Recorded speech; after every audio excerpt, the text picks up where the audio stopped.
Morning, everyone. It's nice to see you all back. Just a couple of things before we start. We have some changes to the makeup, and I want to welcome the new members as Councillor Jennings and Councillor Welton.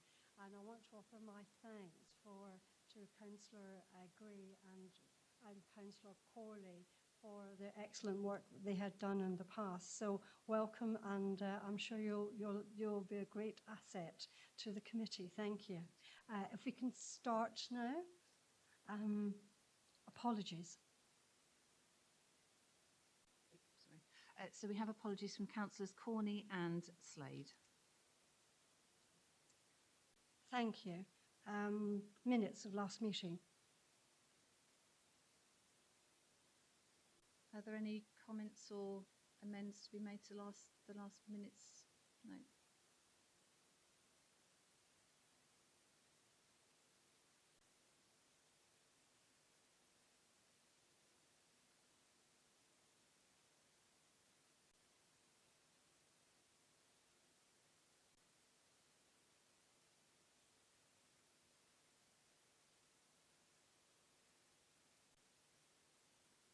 Thank you. Item 2, members' interests.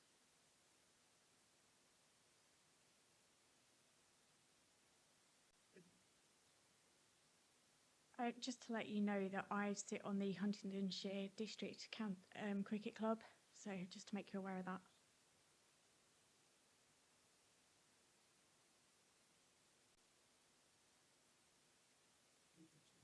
Okay. Item 3, notice of key decisions. So the one thing that I wanted to bring members' awareness to on the notice of key decisions is you'll see in July there is due to be an item entitled Green Bins. That item does fall within the Environment, Communities and Partnerships remit. However, it's felt that that would be of interest to both panels. So the proposal is that the meeting that will be held on the 6th of July, which is the Thursday, will be a joint meeting of both panels so that you can jointly discuss and comment on that paper, and then the normal meeting of Environment, Communities and Partnerships will commence at the completion of that meeting. So that will be held on the Thursday evening in addition to your normal Wednesday meeting. Is that acceptable to members? I think it's probably a good compromise, because then we can actually have some comments on that item. Okay, thank you. Item 4, Market Towns Programme. Just before we actually go on to the Market Towns Programme, I just wanted to take this opportunity to thank the officers for actually organising updates for members so that they can actually ask questions and update on what's actually going on in the programme. A lot of time and effort is actually spent on this, and I would really appreciate it if members could make themselves available and actually try, when, if at all possible, to actually attend these meetings. It's most appreciated. Anyway, Pam or Sam.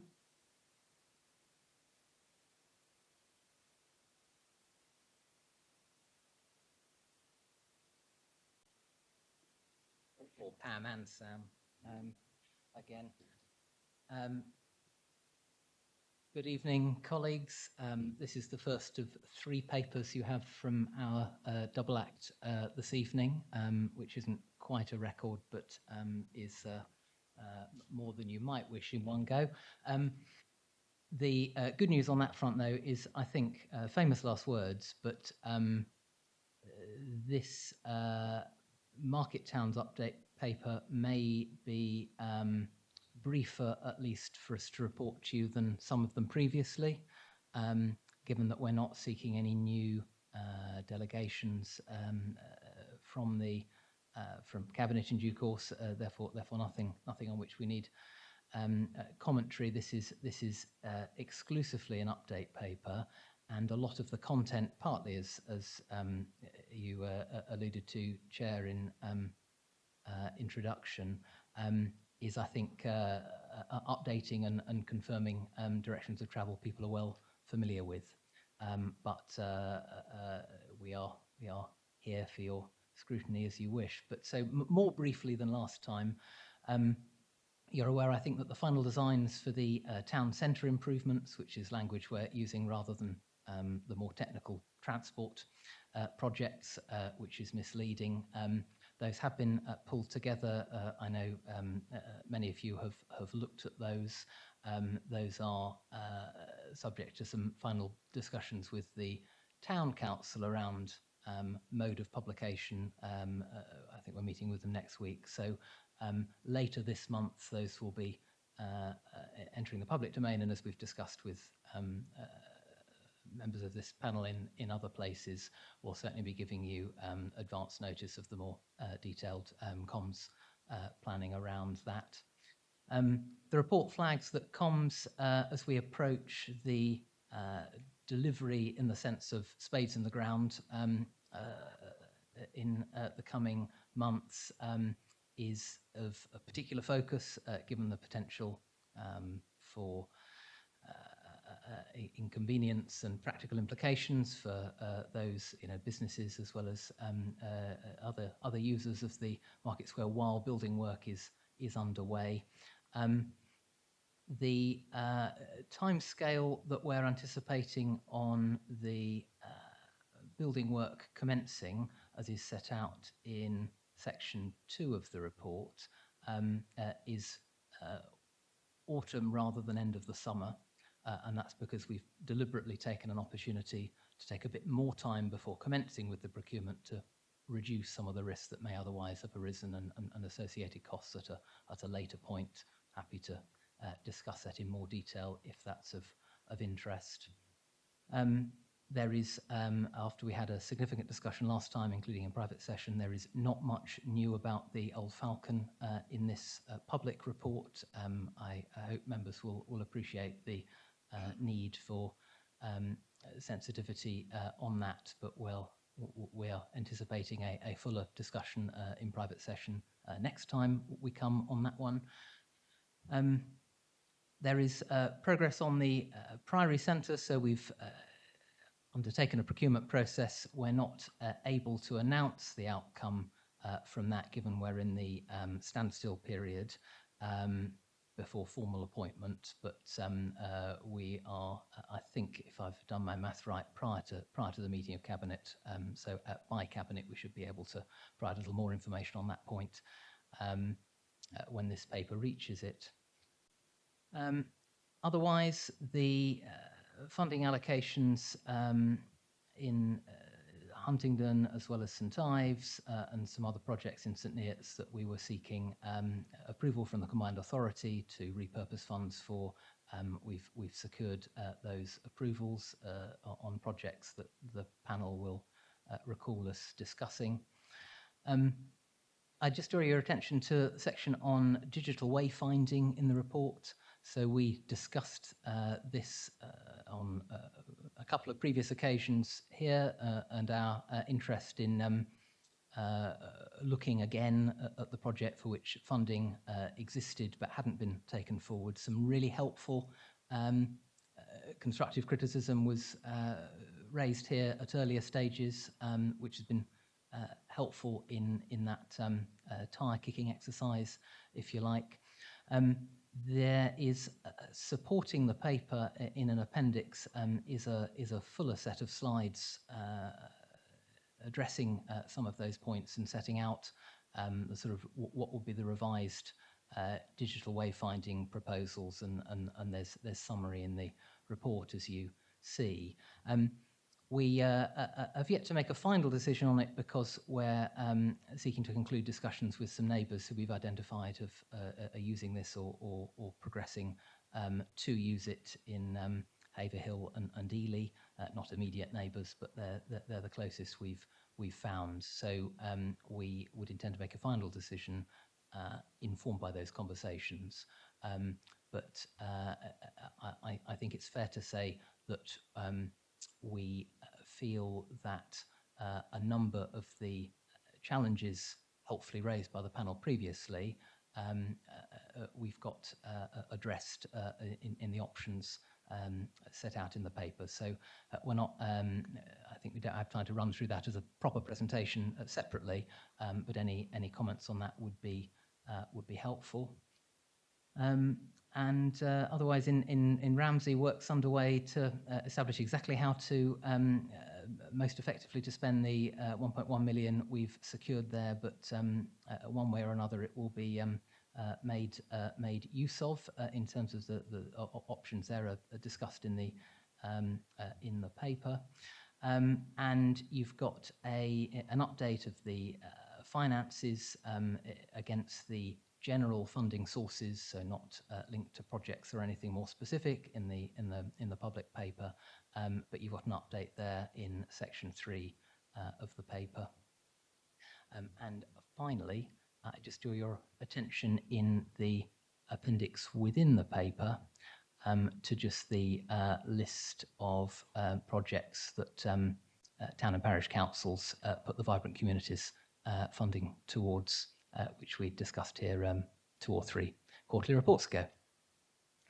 So I think I'll leave it there, and I don't think Pam has anything to add at this point, but we are open to your questions or comments. Thank you, Sam and Pam.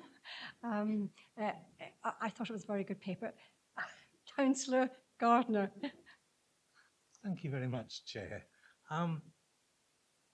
Councillor Wakeford, with regard to 2.7, considering what has gone on in Northamptonshire with regard to trees and their not very successful communication with residents, how are we proposing to make sure that we communicate much better to residents of St Neots and the surrounding areas with regard to the removal of trees on the St Neots Market Square?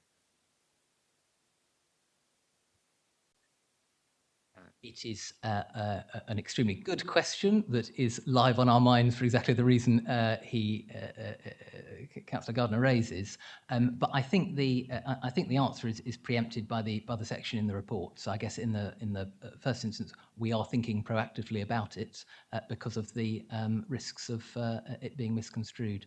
I think the facts of the position as set out in the report are clear, that the trees were defectively planted and would have needed replacing and were to be replaced anyway.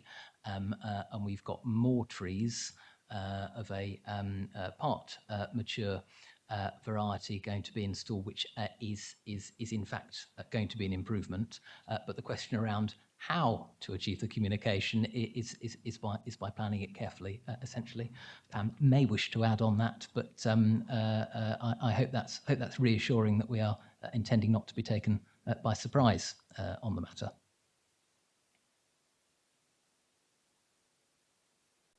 Did you want to say any more, Pam, or not? No.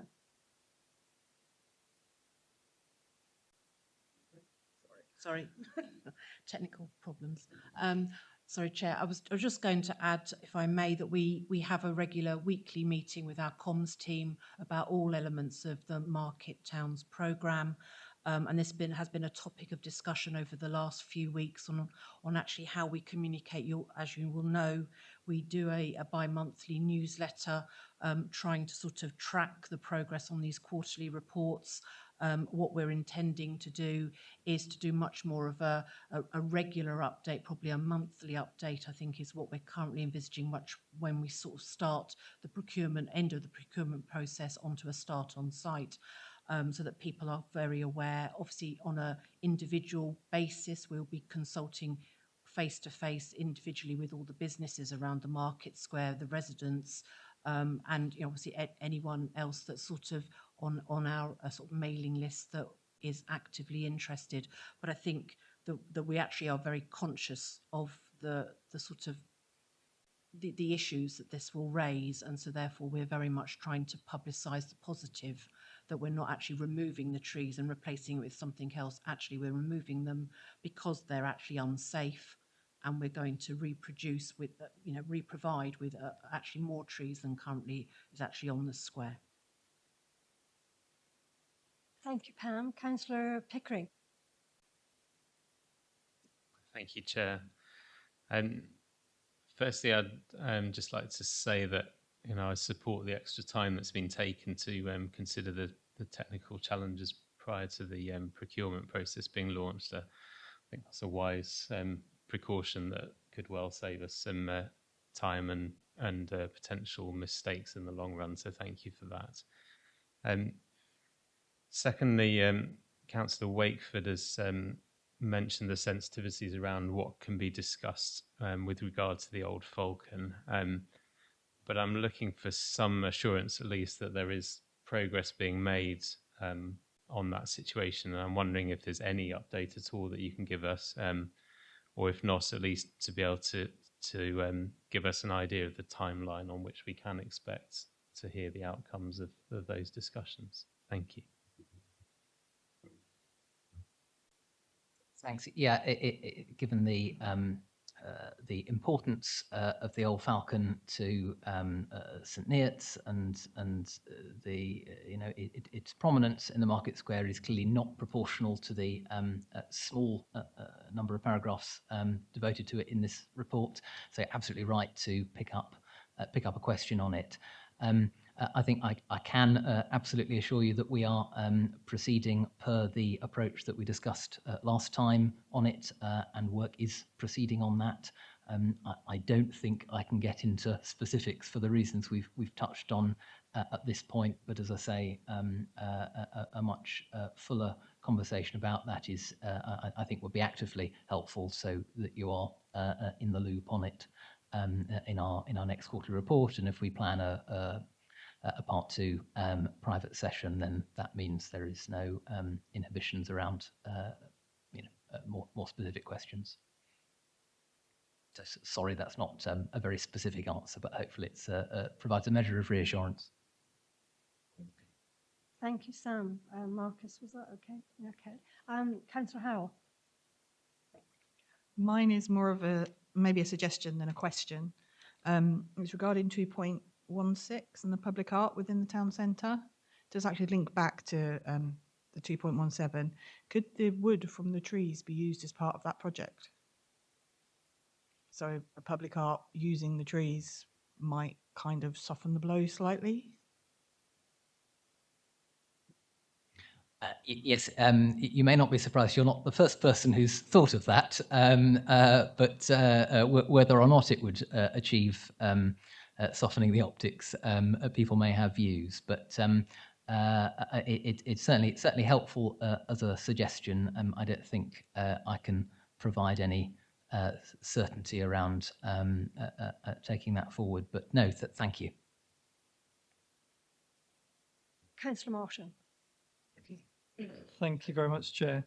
Just starting on a positive, the vibrant community that you spoke about at the end, the finance or the money, the share that came to Sawtry was very well used with the Coronation Park picnic, which was well attended, even though it was chucking it down with rain. So I know that funding was very much well received in Sawtry, and I know the parish council are looking forward to using the rest for other projects. Just coming to 2.39 in the report, talking more about the capital funding, the 20,000 capital funding. I was wondering if you could give us a bit more of an insight on how these projects were identified, and how you came to the decision to give the money to the 2 projects that you have.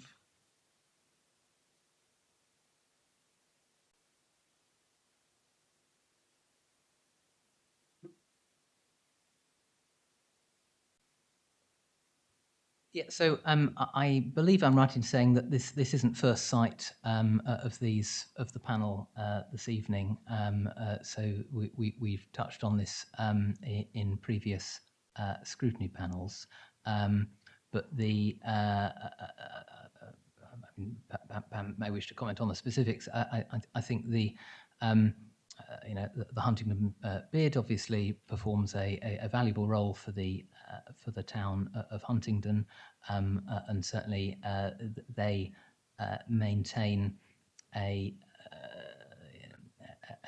sort of asks, or they have ideas as to what would be efficient ways of improving what they do and the town scene in Huntingdon, and so that's not an idea that we invented. That's an ask that came from the bid that we discussed with them. And I think the notice boards in St Neots, again, we've discussed previously as well around the ways of making most efficient use of what's already there. I don't know if you'd like to provide any further detail on that at this point, Pam, but I mean, I hope that's vaguely helpful. Is it a question out of curiosity, or are you raising a specific sort of suggestion or criticism around either of them?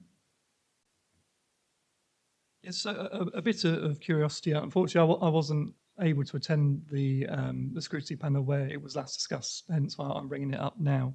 For me, and something that just jumped out was that the two projects obviously going to St Neots and Huntingdon, which are the two biggest precept areas in the county, and I wondered whether that 20,000 could have been split up into smaller chunks and given to some of the smaller parishes that money might have been a bigger gain for those smaller communities. That's what I saw when I read through the paper, and hence the curiosity on that question.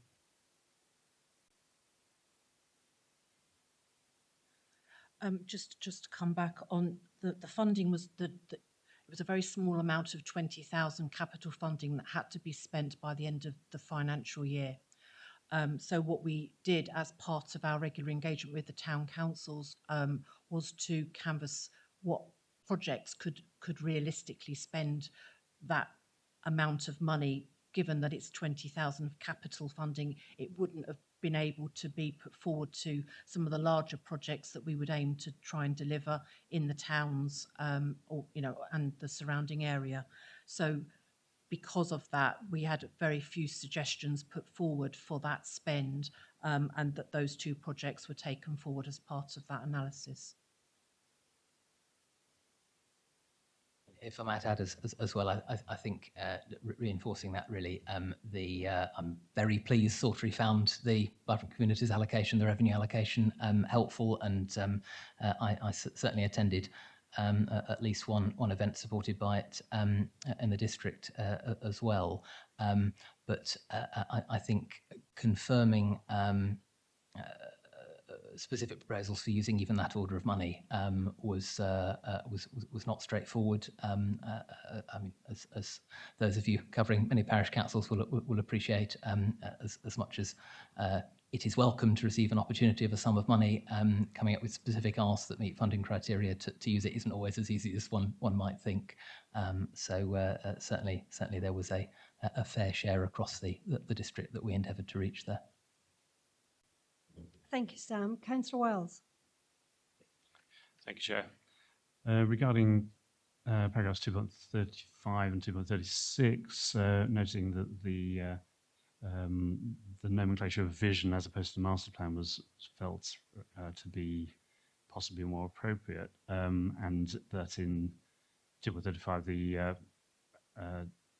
the documents, revised notice, will be sent out to Huntingdon, St Ives and Ramsey. I'm wondering whether the vision branding would actually be used in the revised documents, just to make life a little bit less confusing for our parishes and consumers in the towns. Thank you. Thank you. Yeah, I should probably have flagged that up in terms of nomenclature when I referred to the changed terms we're using for the transport projects in St Neots, really. Yeah, master plan as a title has caused tremendous confusion because it sounds like a planning document, which sounds definitive and something that's going to happen. We've talked before, needn't repeat around the extent to which the master plans are not that. They are a sort of a suite of options.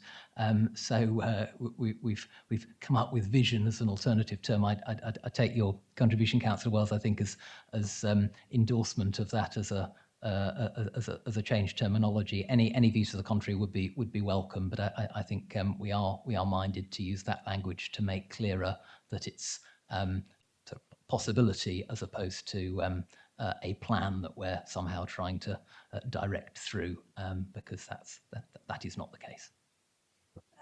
if I may take the speaking personally, I think that's very welcome because it certainly caused a lot of confusion in certain of the towns. Councillor Jennings. Thank you, Chair. First of all, can I just say it's a pleasure to be here to see you in this forum, Councillor Wakeford. You know how keenly I take an interest in the Market Towns programme. I'd just like to go back to the tree issue in the Market Square 2.7. I note that the tree removal is being led and funded by the County Council.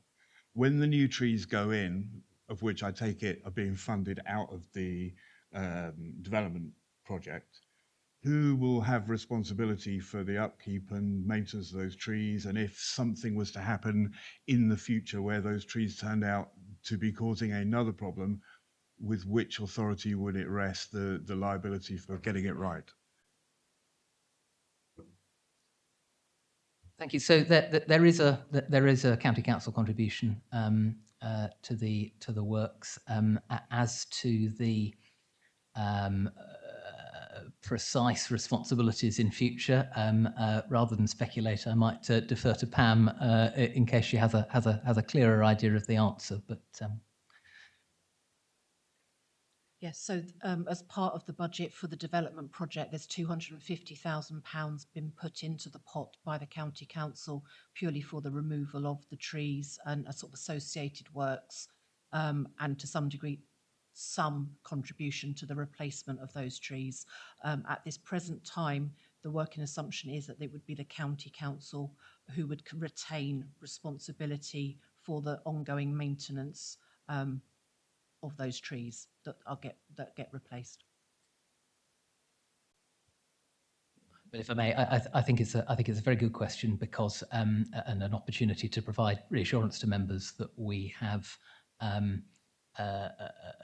sought to ensure that simply because there is specific additional funding coming in to the project shouldn't mean that other pots of money that might have been spent on St Neots should be set aside. So yes, this is additive. Councillor Martin. Thank you, Chair. Just a question on the current funding that we've achieved and that we've received. Just wondering what the expected shortfall is on this funding, and how much is you're going out to find new funding bids, and how much you're likely to be using from the SIL budget that is there, the strategic side of the SIL budget. Is that a question with respect to a project in particular, or in general terms around the Future High Streets work? Yeah, so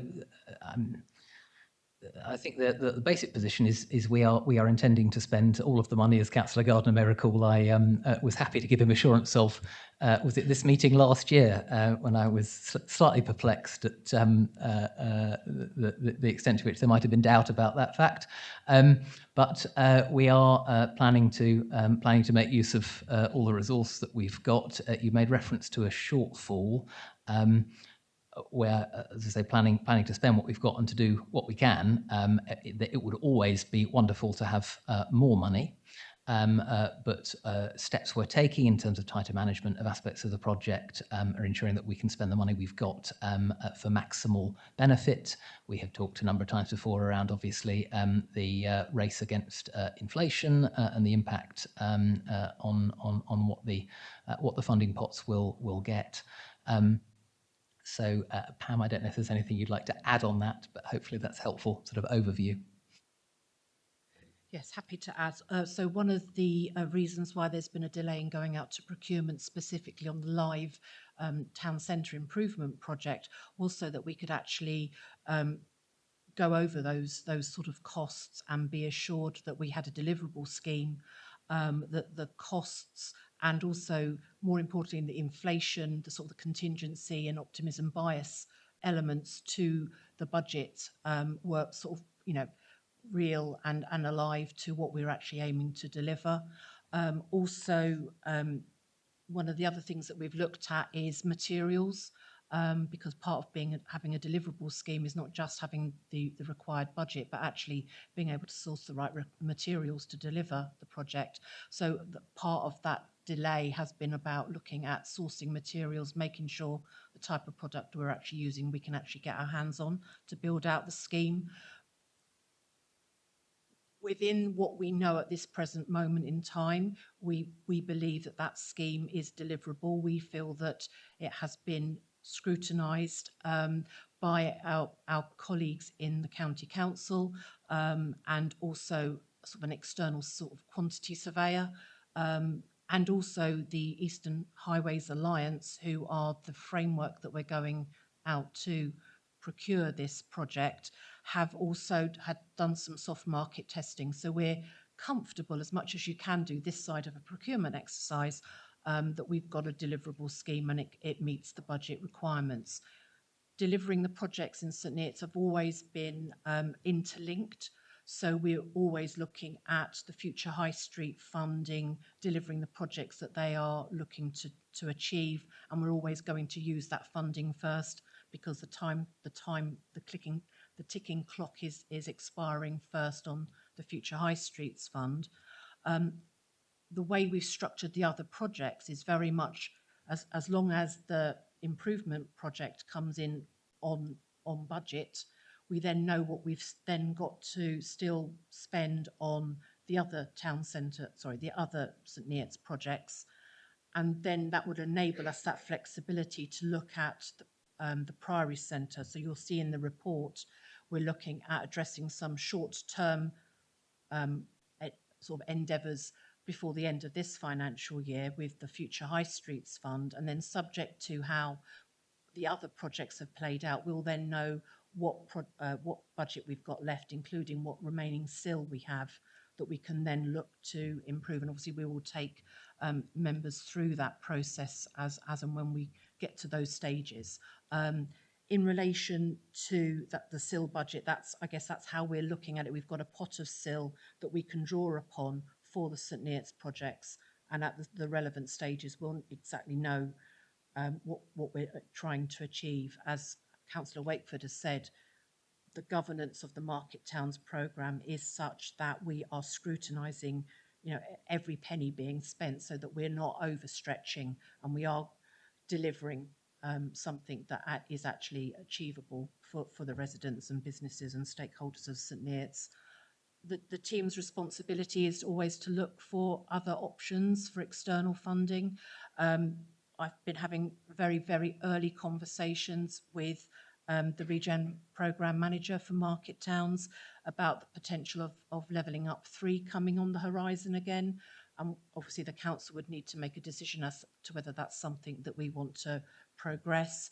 Obviously more recently we've been able to keep the funding that we'd secured historically, and were able to satisfy Combined Authority that we had deliverable schemes within their timescale to sort of keep that funding secured.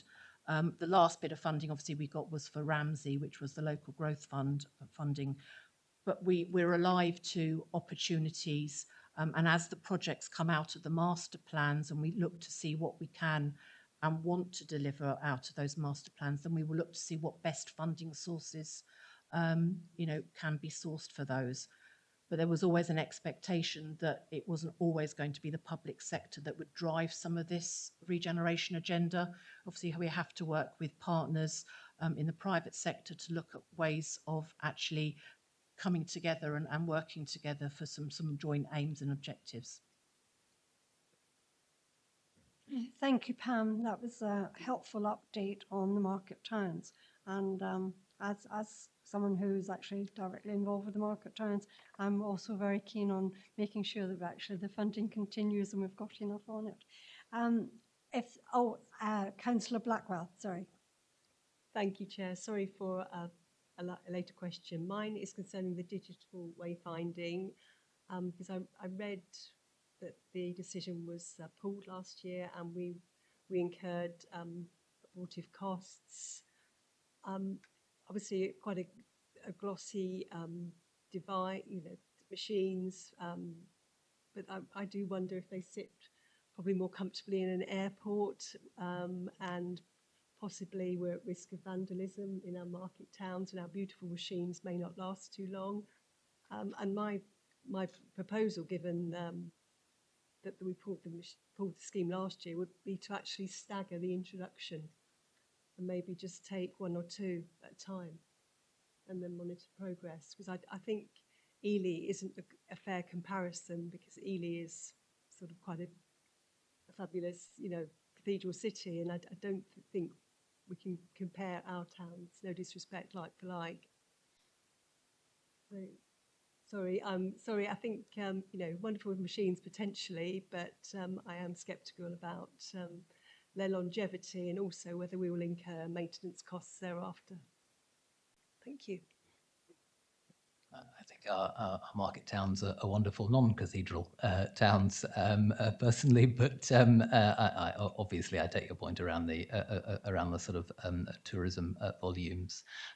The suggestion around staggered spend, I think we might reflect on with respect to the funding timescales and using the money which might present a barrier, as well as reducing the efficiency, but reducing the efficiency of the spend. But the point around vandalism and breakage and damage more generally, and potentially innocently as well, is absolutely one that we've reflected on, that would be captured in the maintenance contracts. So that there would be responsibility devolved there that wouldn't add an ongoing liability to ourselves. I don't know if Pam wants to add to that. The only thing I would add to that, Councillor, is that one of the things that we're very keen on not only is that the revenue and sort of the ongoing maintenance and the liability not to be withheld, held by us. One of the things that we would build into the contract if we press the go would be that we would look at an exit strategy, so that at the end of the 3 or 5 year period of time, if they hadn't served the purpose that we thought that they would do, that we would have it as part of the contract for them to be removed. So, we have that opportunity, because I think one of the issues has been about them staying in town centres and not actually being effective, and being out of date and things like that. So that would be one of the things that we would look at achieving if that was felt that was something that would be appropriate. Yes, we have no wish to leave sort of in due course presumably defunct technology a decade plus ahead without the opportunity to pull it out again. Thank you. One last question on this. Thank you, Councillor Jennings. Thank you, Chair. Just on the wayfinding again, I just wondered whether you could give us an assurance that after you've spoken with Ely and wherever else you were speaking, Saffron Walden, Haverhill, that it would come back to this scrutiny panel to look at before any further decision was taken? It depends whether you mean formally or informally, Councillor Jennings. We secured the delegation last quarter on this, so in formal terms it doesn't need to come back here at all, but we did say we wished to ensure that you were looped in to the conclusions from the tyre kicking exercise, as I described it earlier, which we set out here. We absolutely would be proposing to update you one way or the other. I hope that satisfies. I think bringing back formally to the panel in a quarter in terms of timescales is going to present. I don't think that would be compatible with the funding deadlines, bluntly. But I hope that's a helpful answer. Pam may have something to add.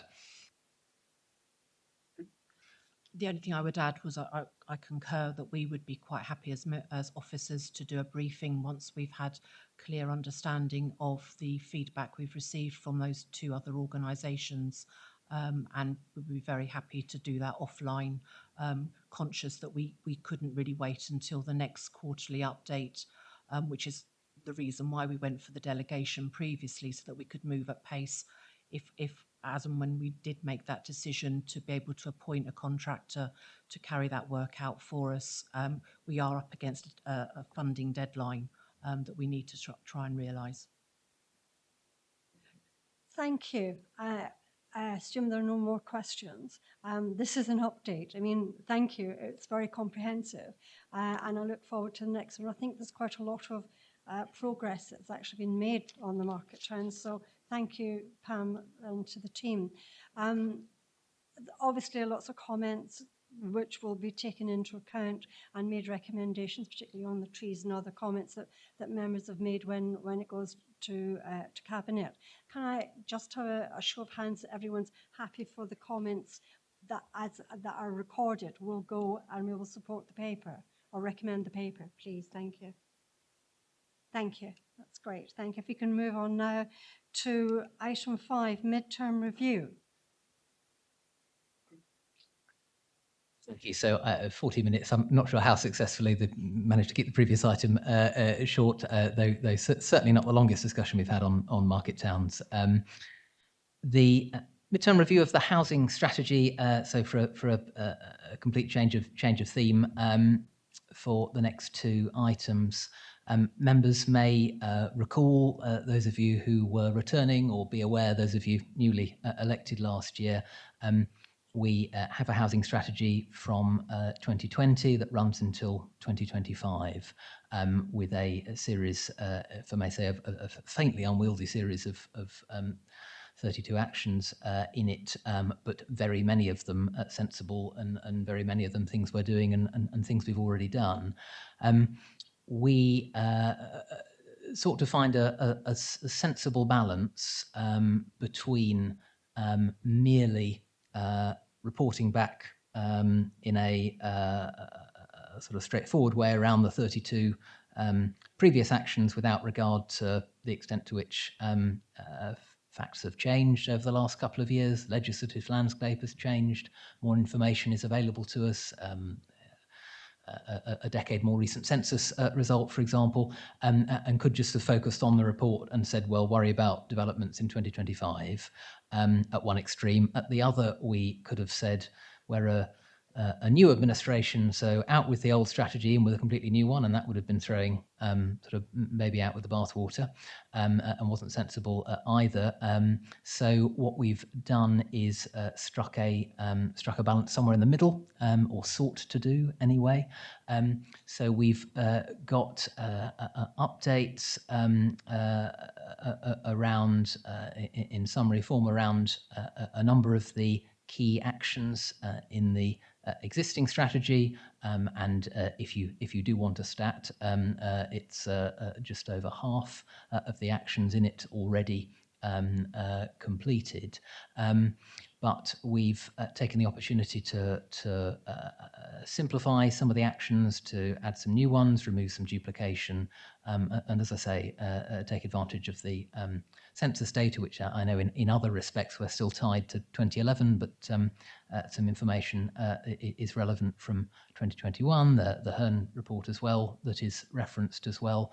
So, and we also structured the actions against a couple of our relevant strategic objectives per our new corporate plan as well. So hopefully this strikes a helpful balance. Pam was prepared to run through each section with you. In view of the length of your agenda this evening, we had a discussion beforehand and suspected probably that wasn't necessary, but between the two of us, we stand ready to take any comments or questions from you, unless there's anything Pam would like to add first. Any questions? Councillor Gardner.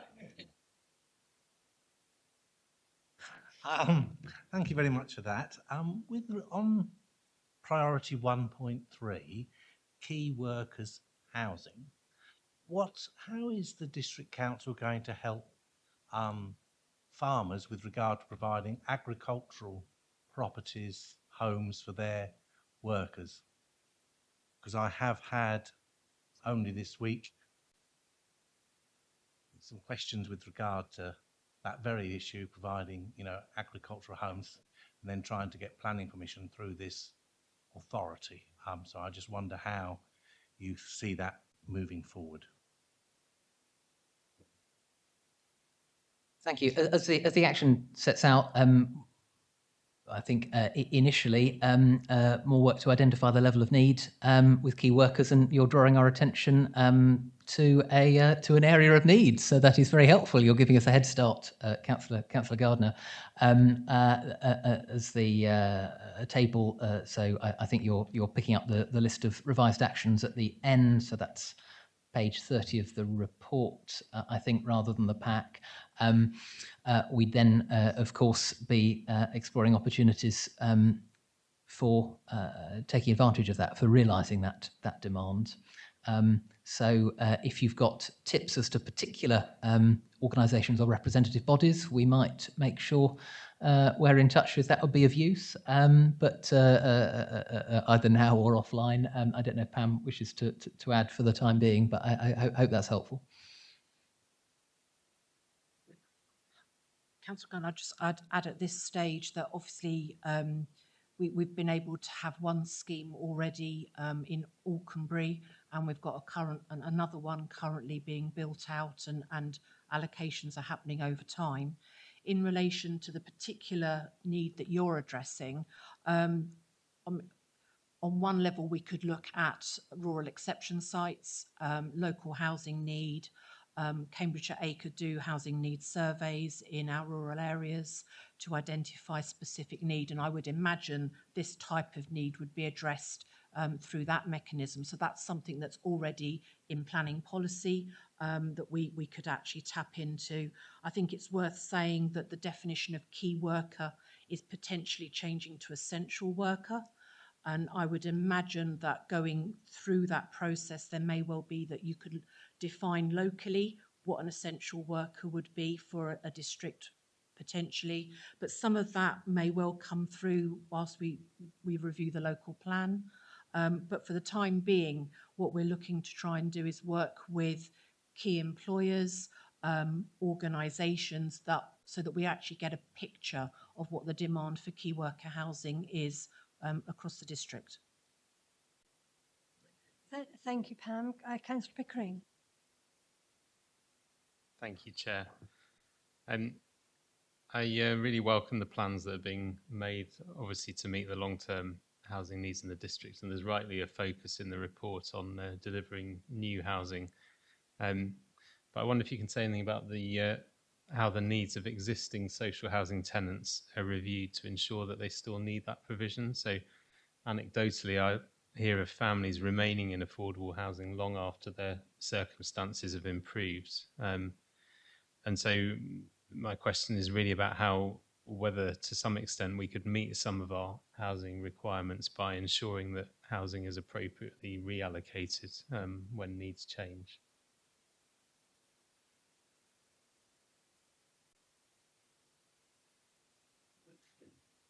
Thank you, Councillor Pickering.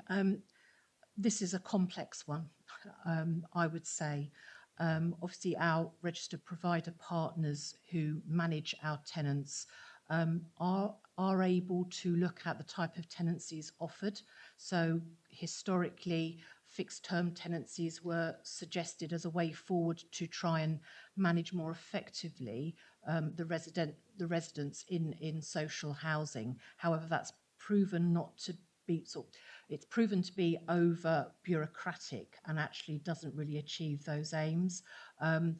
It's a long-term issue about how you manage the sort of the resources of the existing supply.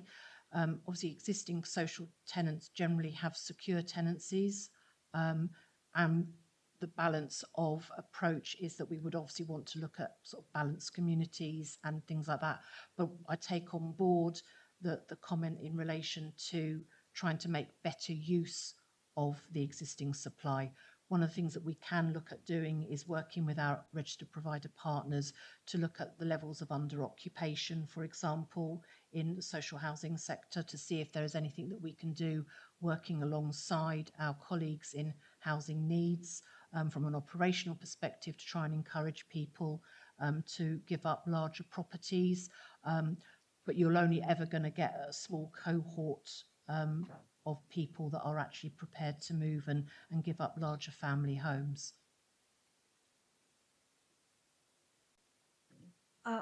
Yes, I can see that that's a really, really thorny issue, actually, because of people's homes.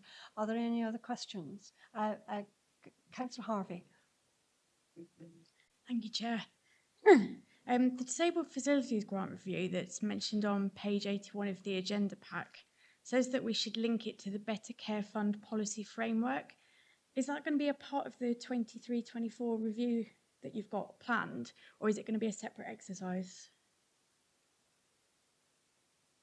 You could tell the previous question was thorny because I let Pam tackle it. I will defer to Pam on the detail of this one, but I think it's worth saying that if it's helpful to unpick what's in the paper there, the 2 million figure on the Disabled Facilities Grant has not changed for a number of years, so that hasn't been increased to account for housing growth, let alone increased housing needs. So there's a very specific piece of work here around, frankly, looking at opportunities to up that and increase resource, because we are putting more money in on that, and long term, as housing growth and need compounding that growth goes up, it's decreasingly sustainable.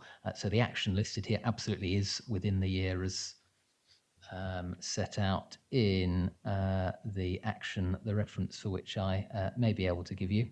But Pam is, of course, is it P 2.5 I'm looking at. So 23-24 is the timescale we're committing to, but Pam will, of course, be closer to the detail on that one, so she may wish to add. I think this is another example of not a one-size-fits-all approach. There will be a variety of routes to try and to look into this issue. This is an example where it's not within my remit to act. It's the housing strategy is for the council, so it would be a different manager leading this review. But she has spoken to me about the types of things that she is planning to do, which I probably can't share in a public domain currently, but there are a few avenues that the council would be exploring to try and address this issue so that we can sort of prevent the draw on the council's budget going forward to the extent that it currently has. Councillor Blackwell. Thank you, Chair. Mine's primarily a comment because I think, having read the GL Hearn report in depth, some of the stats that are coming out of it are, my goodness, rather alarming, and the sort of volumes of the older population and the those of us that may suffer with dementia in later life. And so obviously supportive that we've initiated this housing strategy, but obviously it must remain key focus based on what comes next. Thank you. Thanks for the observation, and I think it underlines the importance of our strategic housing work and the significance of the policy we've got in front of us. And for those who haven't quite had opportunity to read the Hearn report in full, as the councillor has, I really would point to the summary of the key conclusions that we have included in the report in page 6 of it onwards, because it really does underline the stark challenges, absolutely, which this is but our attempt as best we can as the district council to engage with. Thank you. I concur with that. I thought it was a very good report. I thought it was very detailed. Regrettably, it's something I'm very familiar with anyway, on statistics and the ageing population and the challenges. So yes, so it's obviously something we're just going to have to address. Are there any other questions? Okay, right. Obviously the comments, as usual, that Becky's taken will go to Cabinet. Can I just have a show of hands that everyone's happy with the comments to go forward? Thank you. Thank you. Item 6, first home statement. You just stay there. Yeah, you're getting the full range of Pam's professional expertise this evening. So This hopefully should be briefer again, but depending on how you wish to play it as a panel, of course. This is a position statement on first homes. It's not a policy, and if I call it a policy, Pam is going to kick me because my colleague Councillor Sanderson is not here because it's not, and there is a significant difference there in planning terms, as many colleagues, including DMC colleagues around the table, will appreciate. We don't envisage first homes being a massive part of our housing supply in the district. I think that the key judgment call contained in this report is particularly in light of the conclusions from the Hearn report, as was rightly very helpfully flagged in the previous item. We're looking to protect the rented element of affordable housing, given how pressing a need we have for rented housing in the district, and as first homes is a route to ownership. We're proposing picking that up under the 30% other affordable housing as opposed to the 70% affordable or social rented housing where we might otherwise pick it up, but we feel that would be both illogical and against the clear evidence we've got as to where the focus of our need is. So fundamentally, this position statement seeks, as best we can at this point, prior to fuller consideration of it as part of a new local plan, seeks to protect availability of rented affordable housing in the district. There is an errata I would flag in the paper, a deliberate mistake. The final page, the Appendix A in the position statement itself, the first bullet point, and Pam will correct me if I get this wrong, states, so these are the criteria to demonstrate a local connection to Huntingdonshire that would be relevant initially, unless it wasn't possible to sell a house, in which case criteria would be lifted for purposes of that sale. The definition around being normally resident in Huntingdonshire. The appendix states that the LGA guidelines define this as having resided in the area for the last 12 months or 3 out of the last 5 years. LGA guidelines define this as having resided in the area for the last 6 months, not 12 months, but the 3 out of the last 5 years is accurate. We are, however, specifically and deliberately suggesting, given the likely low numbers of these homes and the significance of identifying a local connection for purposes of purchasing a home, that 6 months in an area perhaps wouldn't feel fair or appropriate to longer standing residents, and so we are suggesting that 12 months, as set out in the paper, is as set out in the appendix, is what we would use, but for avoidance of doubt, that is a 6-month lengthening of the default LGA guideline. So I hope that's clear. But if I've got my dates the wrong way around, Pam will correct me. No, thankfully. Any questions? Councillor Pickering. Thank you, Chair. Yeah, could I just ask you to clarify actually on the second criteria in Appendix A, which is to do with working in Huntingdonshire? Could you just clarify what's meant by having a minimum 16-hour contract? So would that, for example, exclude someone who is self-employed? That is an excellent question. Short answer is no. We are not seeking to exclude the self-employed from identification of the work criteria, but employment as a general term is the language used in Part 7 of the Housing Act that is quoted from in the appendix. So Pam can add, but in short, no, in use of that language of employment, we're talking about work, and so what we're talking about is something that is equivalent to that. We're not going to be demanding to see your contract of employment and saying, no, you're technically a worker, you're not quite an employee, or anything else. The point, as set out in that bullet, is that it's employment other than of a casual nature. So if you're ad hoc and you can't demonstrate you're doing something equivalent, then you wouldn't be. But yes, all modes of work, employment in the most general sense, can count towards this criterion.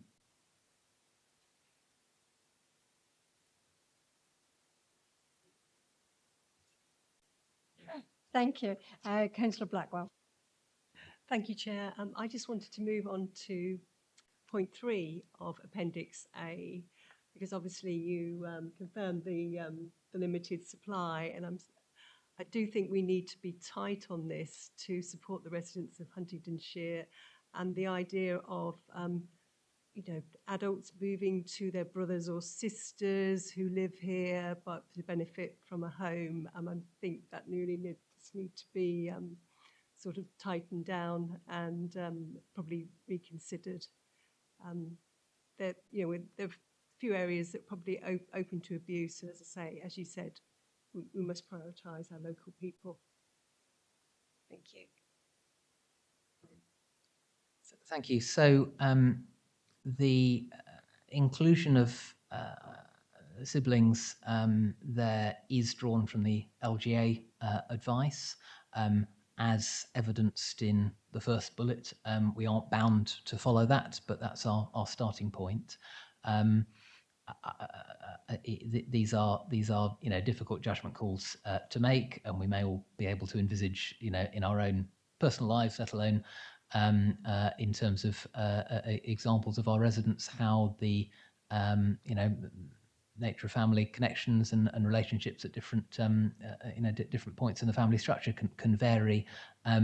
So I would say we can certainly reflect on that one more fully, but I think subject to comments to the contrary from others on the panel, I think we're certainly minded to retain the LGA language on that one, but minded, we will certainly reflect on that one. Okay, Councillor Harrell. Mine was just to clarify my understanding of exactly what the first times are. Because reading at point 1.5, they're always going to be first times. So anybody who buys it in the future, it will always have to be a first time buyer. And it will always be at 30% below market value. Yeah, there'll be a restriction at Land Registry on the property so that every subsequent relet would be the same, yeah. Thank you, Pam. Councillor Harvey. Thank you, Chair. Just picking up on that, point 3 and the different members of the family, I do wonder whether younger children should be perhaps considered, because modern families are often separated parents and they might be moving into the area to be closer to their children. You mention adult children, but there's no mention of younger children in the point. Sorry. So I was just digesting the reference there. So this is picking up the word adult in adult children in the third bullet in Appendix A. Yeah. So that's certainly not intended to exclude younger children. I think the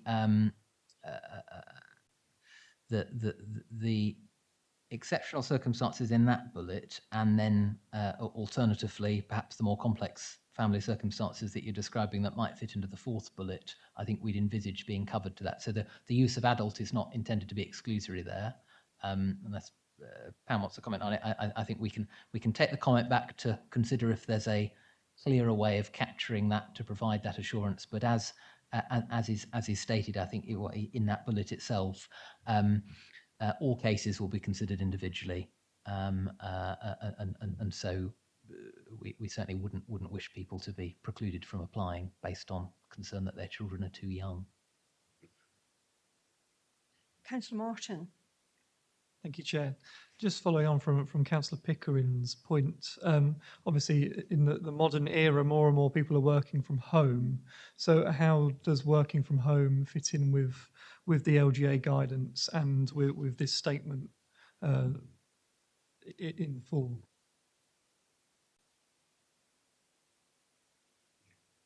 I might see if Pam has any wisdom on that. I think it means what it says in terms of where you work. I guess you're getting at the distinction between people who are not officially, as it were, working from home, but are frequently. I'm sure there is precedent on how we would apply that one fairly and consistently. There are work location requirements relevant in other areas of the council work, indeed, even including in our eligibility to stand as councillors here. But as I say, if Pam has any specific thoughts on the specific there, but it's a good point you make to be clear about in our minds.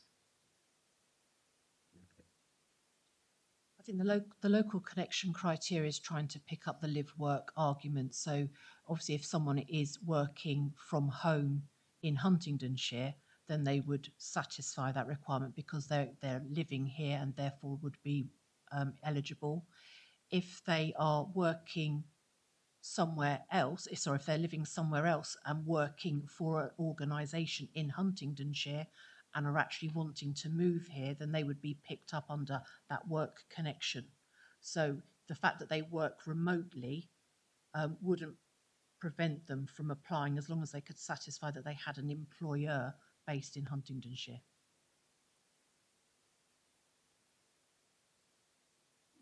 Are there any other questions? My observation, oh, sorry, Sam, did you want to say something? Oh, no. Just in closing, I believe I can safely relay to the panel that this isn't a purely academic exercise, and we may have our first homes potential project in the system. So hopefully that's reassuring as to how you've used the last 20 minutes of this panel. But forgive me, Chair, I didn't wish to speak across you. And in fact, may I invite Pam to clarify that, if appropriate? It certainly from the discussions, there's a lot of work still to be bottomed out. And as you correctly said at the beginning, this is a position statement. So accepting all of that, and there's obviously going to be some iterations that are going to have to be made and taken into account. When do you envisage having something a bit more meaty on the bones, Pam? So the reason why it's a position statement is because of the status of our local plan at the moment. We received guidance from DLUC that basically said that they felt it was advisable for us to have a position statement, even though we have a local plan to 2036 currently. Obviously, whilst we undertake the work on the emerging local plan, then this would factor into eligibility. So when we are looking at affordable housing policies, we would be then looking at a first home policy. And that would then come down to viability and all the types of sort of considerations that we would about the balance between affordable rent, social rent, shared ownership, etc. And you may recall that the current local plan, for example, doesn't differentiate between social rent and affordable rent, purely so that we could drive up the numbers of rented provision on viable sites. That answers your question. I'm quite happy to go on to the live application that we have, which is in Spaldwick, which is part of a rural exceptions site. The applicant actually approached the council wanting to deliver a solely first homes application, which would have resulted in 15 first home properties. We have a live housing needs survey in that area, which showed that there wasn't a demand for 15 first homes. So already the position statement is leading and driving that discussion with that agent to basically say, actually, there is an existing housing needs survey that actually says there's a demand for 7 homes in that area, of which 5 are rented to a shared ownership, so that only the remaining units you can actually deliver for first homes. So I suppose what I'm trying to say is that we're already, prior to obviously this being resolved and determined at Cabinet, looking at trying to implement this type of thought so that we can try and protect the rented provision for local people. Sorry, Sam. Sorry, Sam, did you want to say something? Or were you fit? Yeah, Pam draws my attention to an observation I could usefully have made at the beginning, which is that in formal terms, a position statement of this sort does not need to come through formal scrutiny, does not need a formal cabinet decision. Under our executive powers, we sort of could have written this, but for probably fairly obvious reasons of transparency, as well as maximising the value of input and scrutiny, which is a genuinely constructive exercise. So it certainly feels that way from where I'm sitting over the past year. We felt it was helpful to bring it through scrutiny and was an appropriate use of your time. So I trust that's a judgment call people support. Thank you. I certainly found that, and I can only assume members found it the same way, and it's obviously generated some questions and some clarification as to what it will look like in the future. So yeah, I think that we'd be fairly happy to make that to Cabinet with the comments and iterations saying that obviously there's more work that actually needs to be put into this in the longer term. But yes, very much so, and thank you for bringing it to us. Can I have a show of hands then? Everyone's happy for that to go forward? Thank you. Great. Move on to the next item, item 7, which is corporate performance report.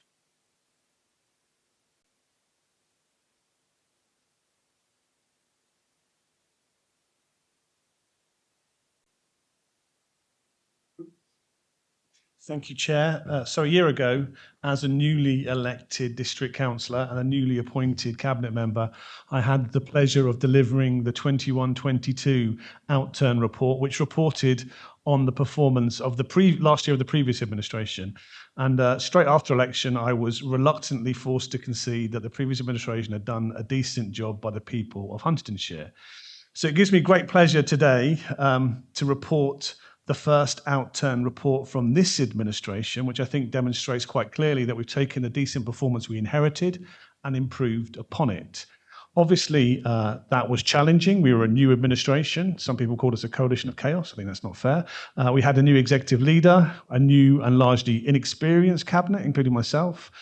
Subsequently, we've had a new interim managing director. We've had to deal with a cost of living crisis, an energy crisis, and double-digit inflation, all of which put extra pressures on our services. So I'm very pleased to report today that of the measures which we compare to last year, 13 out of 17 were improved over the 21-22 results, which is 76.5%.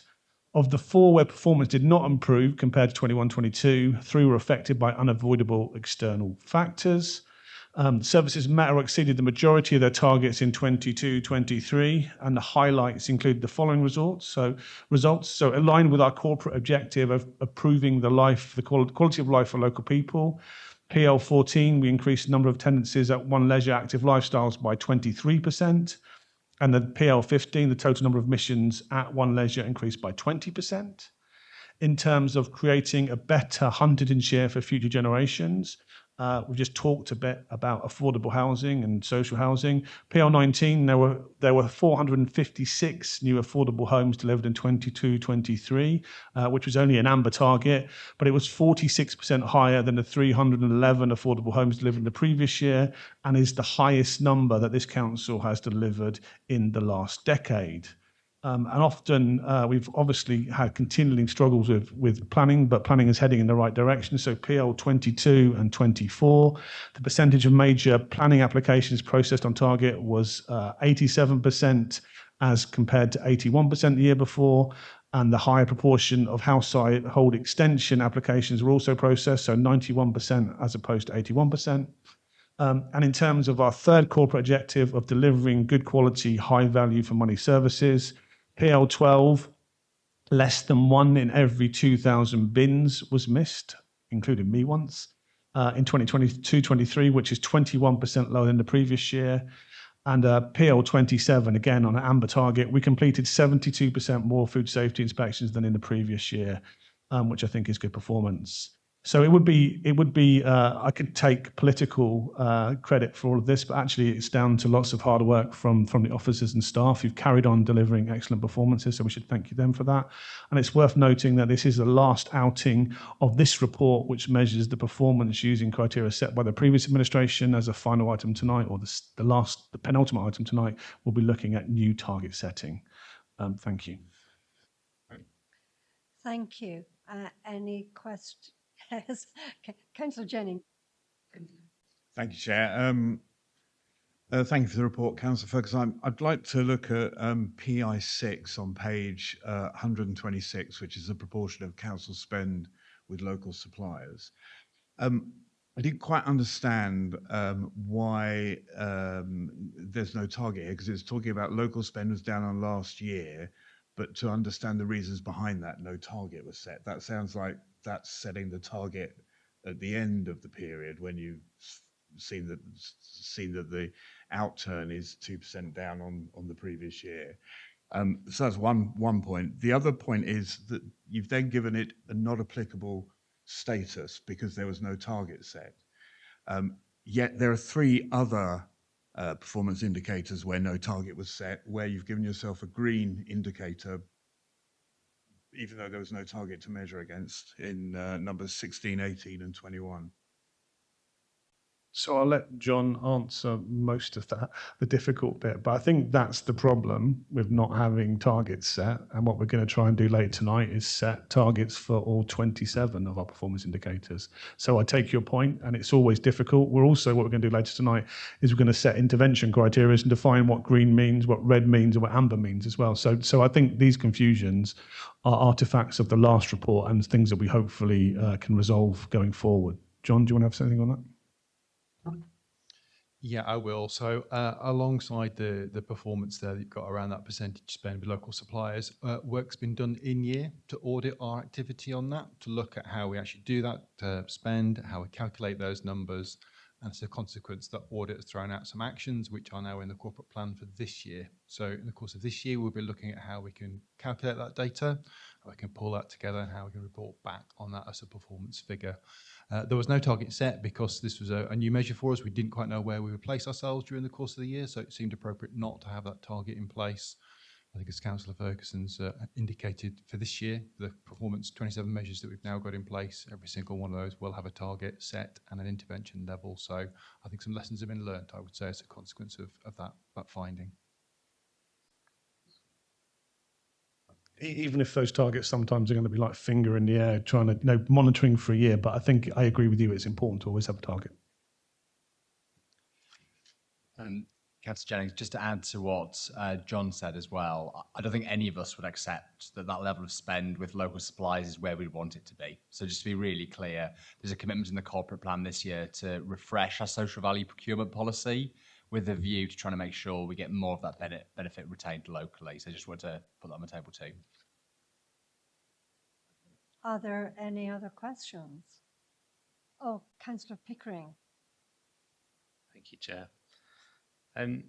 So firstly, just a general point, I did find the report a bit hard to read, and I felt like the same information was sort of repeated a number of times through the report. So I just wonder whether it could be grouped a little differently, and particularly the sort of graphs at the end that were in a separate appendix, would be really useful, I think, alongside the data that they're actually supporting. And then just to a specific target, I don't think it's the first time we've seen in a report that we've missed the target on recycling rates due to the variation in garden waste, which is obviously bound to be affected by the weather. So I'm just wondering if we can come up with a measure which either excludes garden waste or is somehow a bit more robust to the variation in the weather.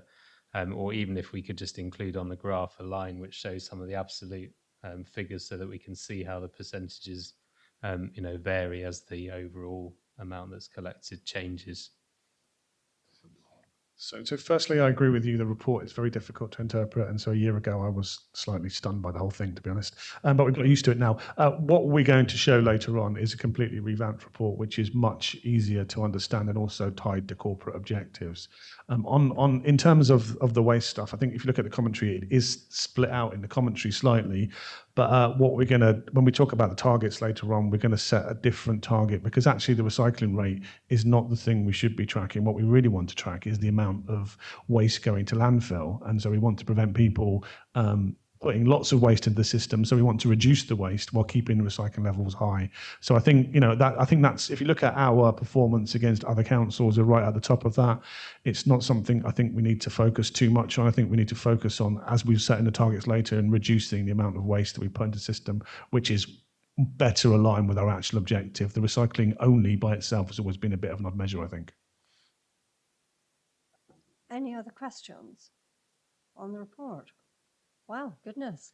I would like to just actually comment on planning, actually. I'm sure that we've actually all been at the receiving end of many of that, and I think the improvement is actually excellent.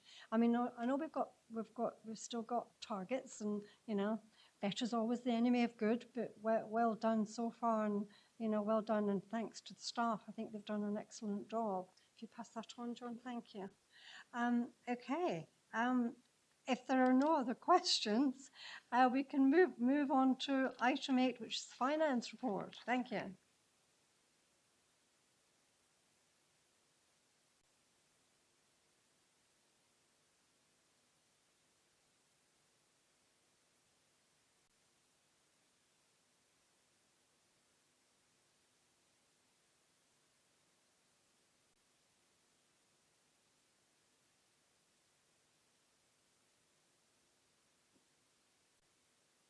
Good evening, everyone. Before we start on the actual finance report, I just wanted to make, excuse me, a quick update on the 2021-22 audit. I find myself having to stop and think about the date because it seems so far gone. And of course, with the whole way that financial years work, it always confuses you slightly. When we think about this, it's important to think that this was the financial year closed in the last administration prior to the election and prior to this administration. And we've had significant delays in terms of the audit that's come through from that. So what I wanted the point I want to make is that the delay is entirely down to the auditors.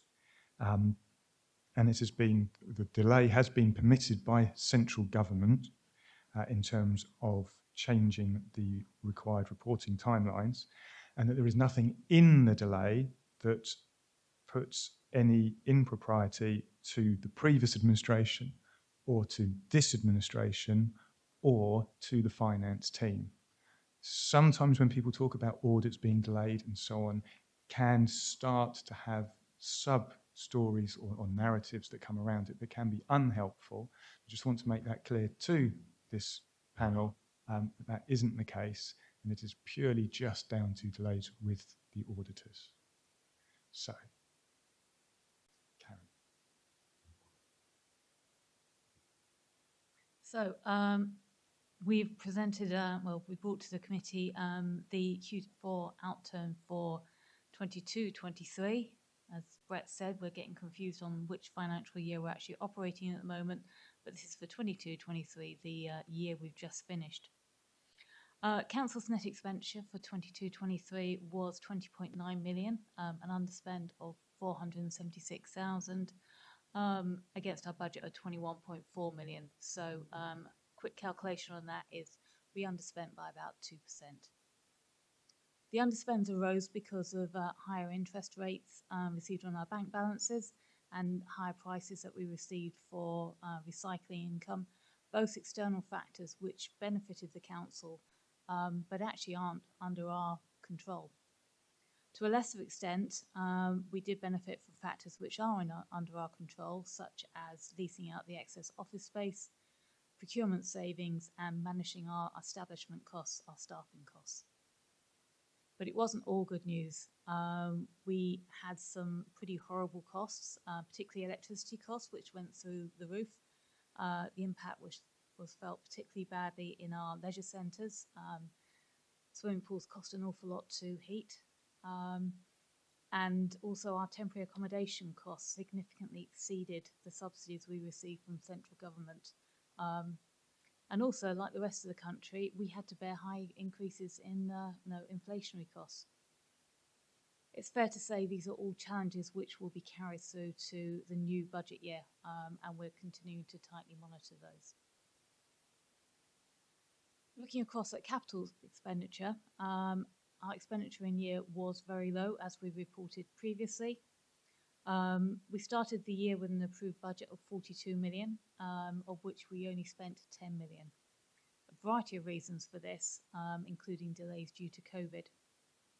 But of the 32 million underspend, we have carried 18 million of that through to the new budget year, the 23-24, and that all relates to identified expenditure or projects with agreed plans.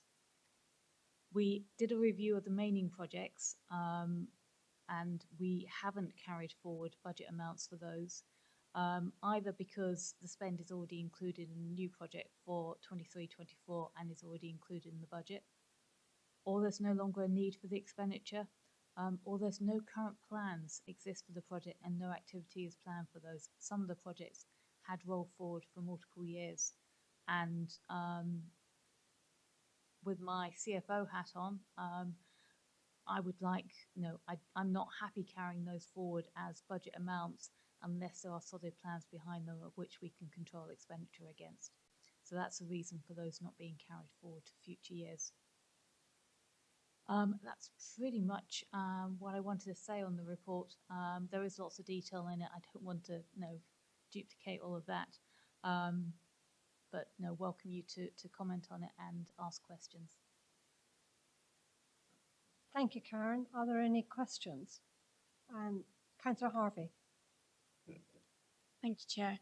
3.2, it says that CCTV income is reduced. I'm just wondering why that is.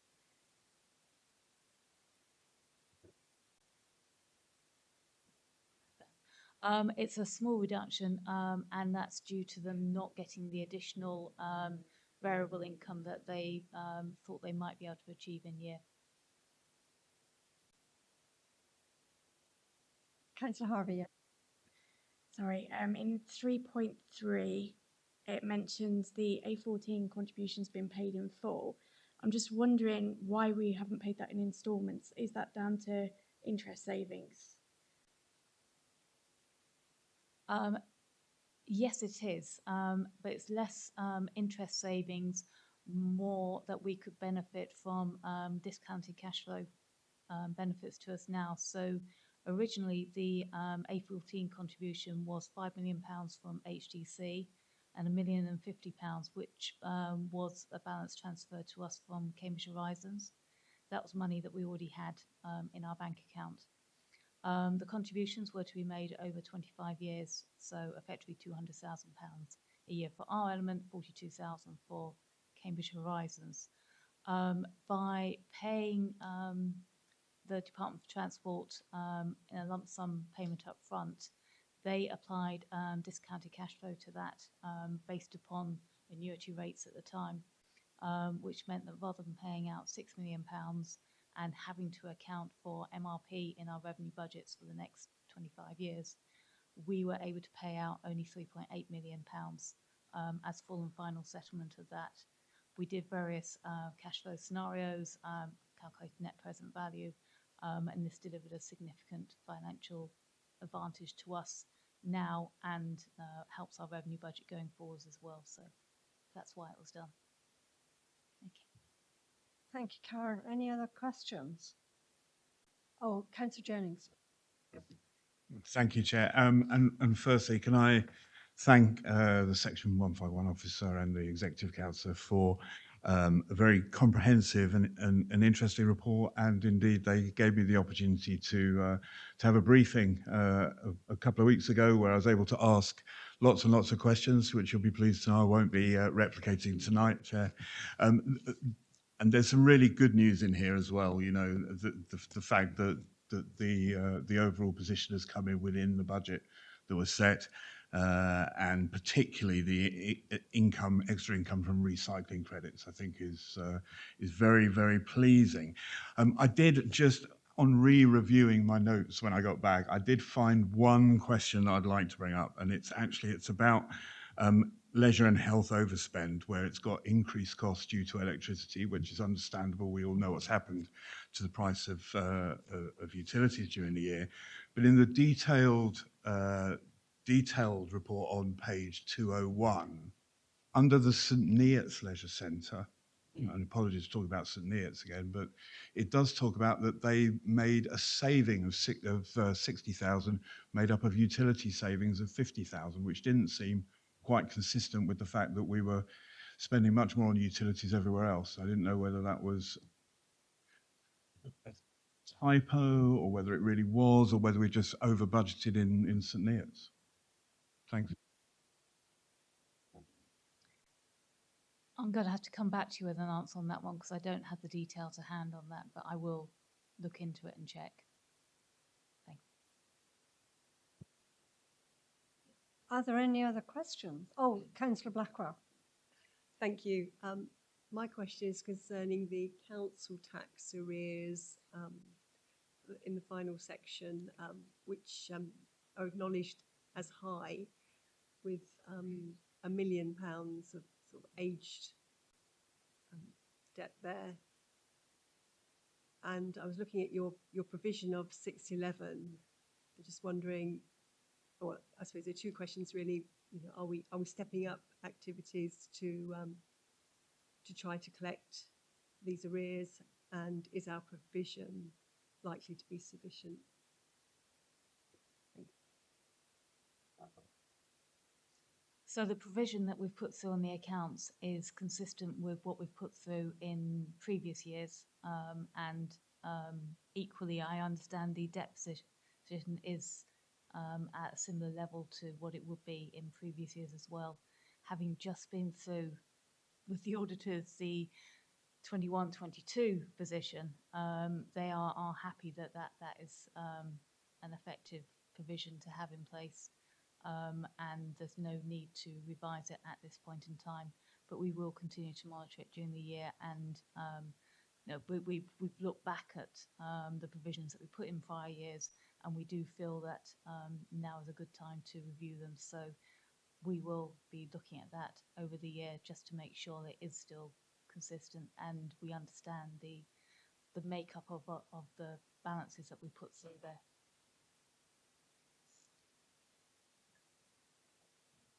Any other questions?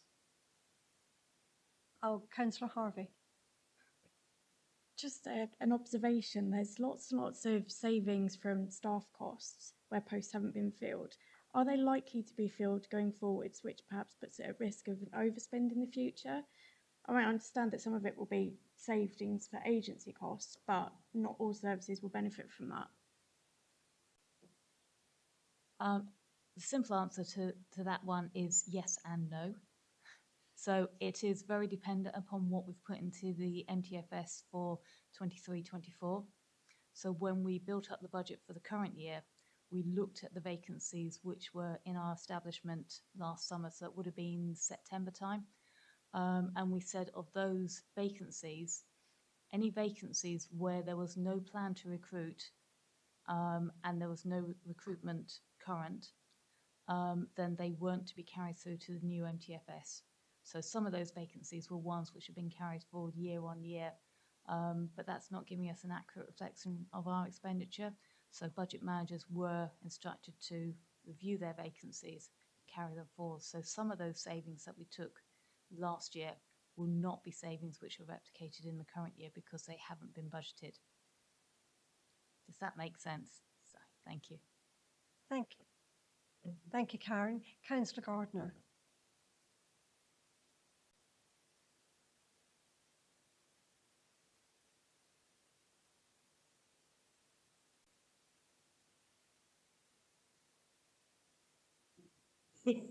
Sorry, I got carried away there, Jim. On page 190, we talk about extending the life of the existing fleet to maximise value for money. By how much are we extending the life of our existing fleet, and what is that going to do then if you're going to look at replacing the fleet in relation to electric vehicles? Does that mean you're pushing the change date further back?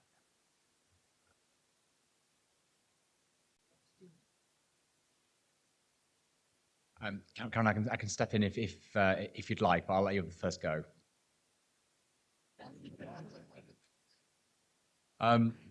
Okay, so you'll be aware, Councillor Gardner, that we run our own sort of fleet maintenance workshop at Eastfield, and we work incredibly hard to make sure that we sweat assets as hard as we possibly can. And you'll recall from the climate change strategy, for instance, that we've done all the calculations around the sunk carbon that already exists in the freighters that we've bought historically versus any benefit of swapping to newer technology, but obviously accepting that the construction cost is one of the biggest sources of carbon. So that's an ongoing balance and under constant review. But the decisions about extending the life of those freighters is largely driven by the fact that we do really well in terms of maintenance. So I think our MOT pass rate is 99% against an industry pass rate of about 89%.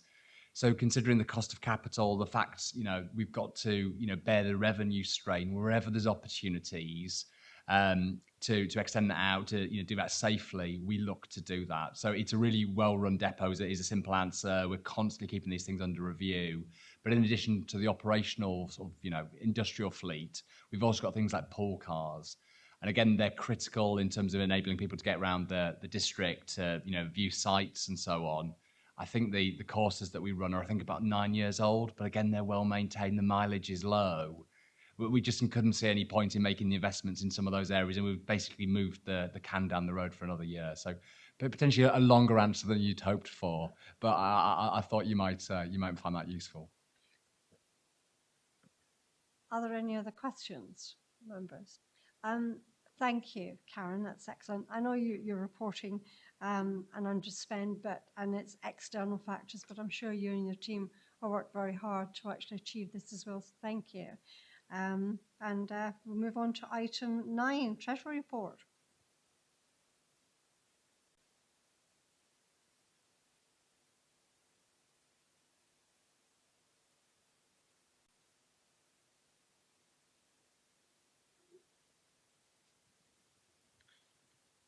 Evening.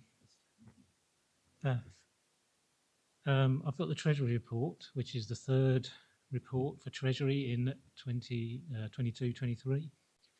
We started off with a strategy. We had a 6-month report, and now we've got the report for the whole of the year. There's a few highlights that I'd like to draw out from the report, if I can.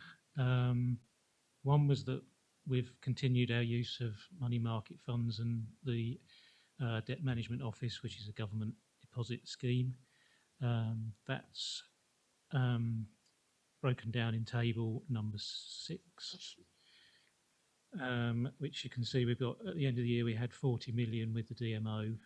None of that was with local authorities, and we've got 10.4 million with money market funds, which spread the money across a lot of counterparties, so they're AAA rated and low risk. The other aspect I'd like to draw out is the interest rates. We started off at the beginning of the year at 0.8 and we finished up at 3.8. So we've got quite a significant increase there, and we've heard about that in the monitoring report. The fact that the income that we've received from the interest has increased substantially.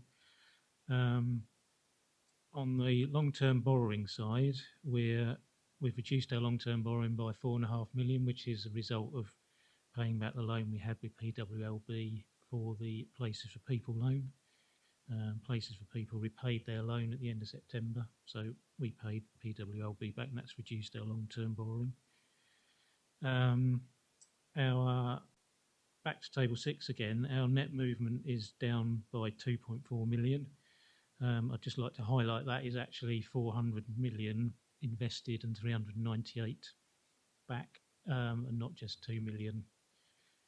I'd also like to point out our ESG focus. We've started to look at some ESG products, and we've identified 2 that we're quite interested in, but at the moment we haven't taken advantage of them. We're waiting until the volatility in the market is reduced slightly, because they're with single counterparties. There's a deposit account with Barclays we've looked at, which is a green deposit, and a deposit with Standard Chartered, which is a well-rated British bank as well. And at the last overview and scrutiny I attended, we had a bit of a discussion about business continuity and what would happen if key people in the finance team disappeared or something happened to them.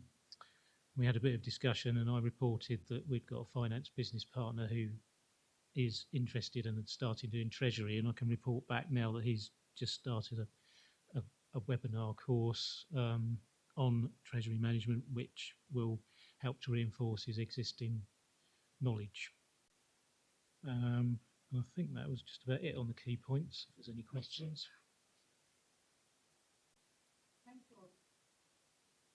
That's right. Thank you, Oliver. That's really good. And I'm so pleased, actually, that we can allow you to go on an aeroplane and you're not, you know, sort of business continuity, the whole place won't fall apart. So thank you for that. Are there any questions from members? Councillor Pickering. Thank you, Chair. I had a question about Table 8, which is the property held for investment purposes, and in particular the Rowley Centre in St Neots appears to have almost doubled in its valuation. So I was just wondering if you could shed some light on that, because it's quite disproportionate to the other investments and quite surprising in light of the fact that 2 of the units are currently empty there. So I was just wondering if you could explain that figure for me.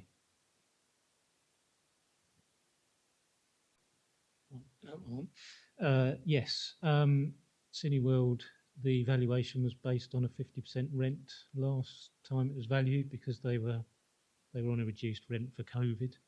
So now the revaluation has been done again for 23, it's gone up.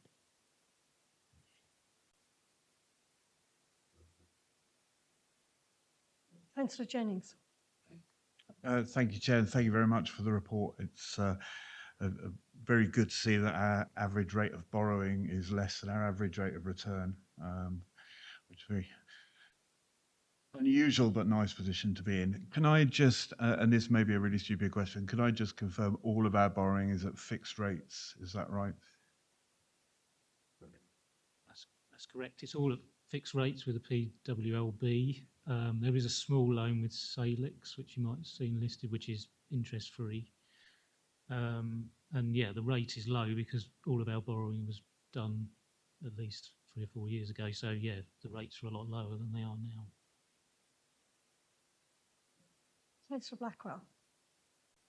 This is just a quick sort of point, and I have raised it before. Okay, the Treasury Management Summary, the text underneath details the repayment of the Places for People loan. We then go to borrowing strategy, and it's the borrowing relates to the People for Places loan. So can we correct this, please? Because obviously we are talking about one company and one borrowing, please. Thank you. Thank you for pointing that out. I'll make sure it's corrected. Are there any other questions? Councillor Harvey. Thank you, Chair. Table 8, it's got the existing portfolio showing a loss, and it's a fairly big loss in comparison to the other figures. Just wondering if you could give us an explanation as to why that is? Was that for the existing portfolio? Yeah. With the Oak Tree Centre has gone down by 1.1 million, and St Peter's Road has also dropped by 1.2 million. The Oak Tree drop is a result of the rent changing for the new year, and the yield on St Peter's Road has been dropped slightly.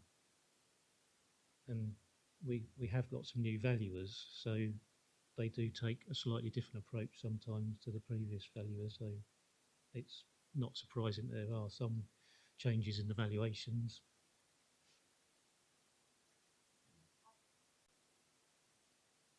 Are there any other questions on this item? No? Thank you, Oliver. That's great. There are no questions. So can I assume then that we're quite happy to make recommendation to Cabinet with as comments, just the comments that we've, yeah, lovely, thank you. That's great. Goodness, getting through it. Item 10, corporate plan, targets.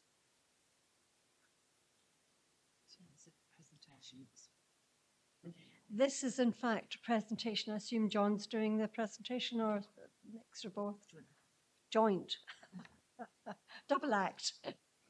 So my suggestion would be perhaps we split this in half, Chair. So first we may take questions around the paper around the specific targets and intervention measures that we've set. That's a fairly meaty topic, I suspect.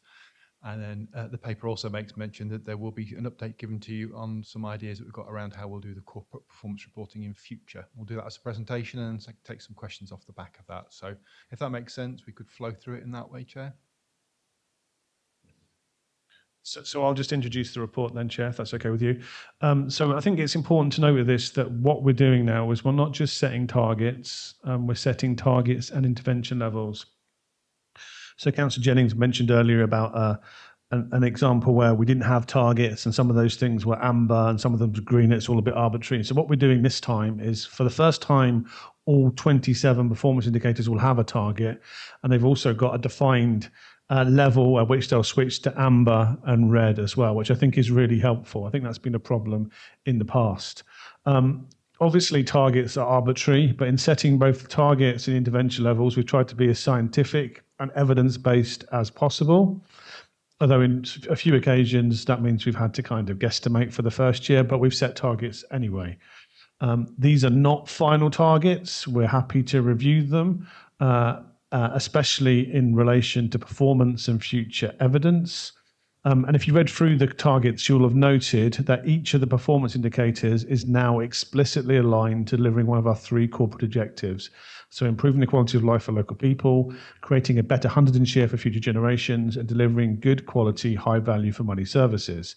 This is very deliberate. So whereas the previous report was a mishmash of numbers and graphs, it was difficult to know whose lives are improving, and it was difficult to interpret. The new targets are deliberately intended to deliver the outcomes of the corporate plan.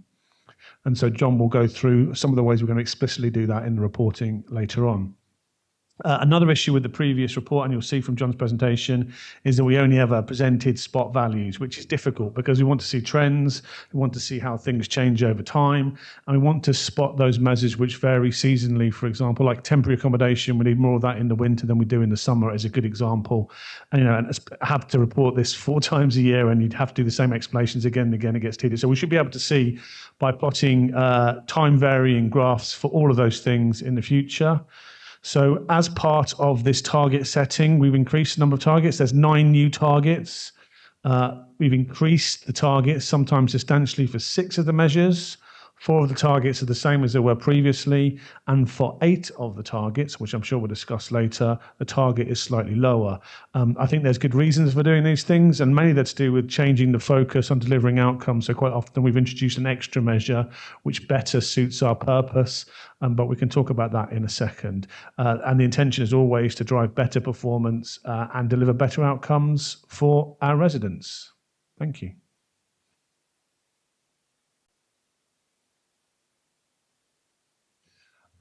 Not too much to add on that. I think the only other point I would add, and it will come, I think, forward when I'm talking through the presentation, is the way that we'll present the data to you. So much more use of charts, easier to see data.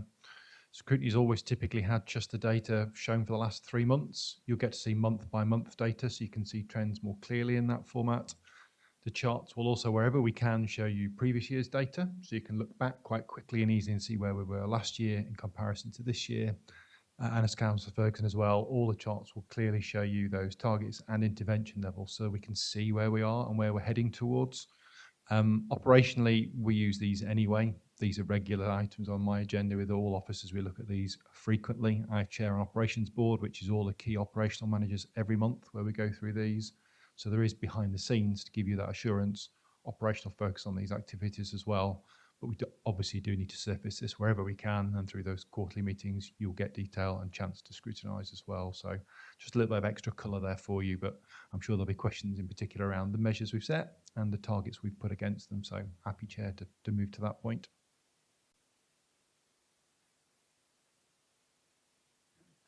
Thank you, John. Are you just going to do the presentation now? All right. Okay. Does anyone, Councillor Jennings? Thank you, Chair. Yes, I completely agree with everything that Councillor Ferguson has said about setting proper targets and defining the amber and reds. I think that's very, very useful. There are a couple of areas where I think that the proposed targets in particular look slightly weird. And the first is in Councillor Sanderson's planning area, where performance indicators 12, 13 and 14 are all given a target substantially below what we've actually achieved this year. And we know from many residents' feedback that the length of time it takes to get through planning is something that is consistently comes up again and again. And to reduce the targets down below this year's targets and indeed this year's performance would seem slightly counterintuitive. The other area that sort of stuck out for me was in Councillor Ferguson's own area of the call centres in performance indicators 21 and 22, where again, both of those targets seem to be considerably below what not only was this year's target, but was being actually achieved during the year. Happy to address both those. So I think with 12, 13 and 14, where the target is slightly below the performance this year, I think the reason for that is the new target, which is number 15, which is reducing the backlog, and explicitly measuring the number of applications which are over 26 weeks old. So I'd kind of suggest it's a bit like riding a bike. If you want to go fast on your bike and you've got a puncture, the best thing you need to do is get off the bike and pump up your tyres and fix the puncture, and then you'll go faster. And so the issue that we're facing and that we inherited previously is this backlog of planning applications, and this is an explicit measure which we're using to try and track how we reduce those. And that in doing that, I think it's fair to put our resources into doing that, which will improve all the indicators in time. And instead of chasing, I think, 12, not all of these indicators are equal, not all of these targets are equal. And I think getting rid of that planning backlog is actually more important. I guess individual people's lives are affected by this, but in the long term, more people are going to benefit by doing that. I don't know if there's anything you want to add to that, John. I think that's fair. And alongside that, I'd say that there is an already organised plan of work to do that work within planning. So additional resource brought in terms of a programme manager to deliver on that change project, initiatives taking place to improve the use of IT and technology, and also some work flow changes that the service have made. And already that's bearing fruit. So some examples I would give is that typically the average time to validate a planning application was running potentially up to 4 weeks. As of today, it's running at 4 days. So the team are working hard to bring that performance back on track.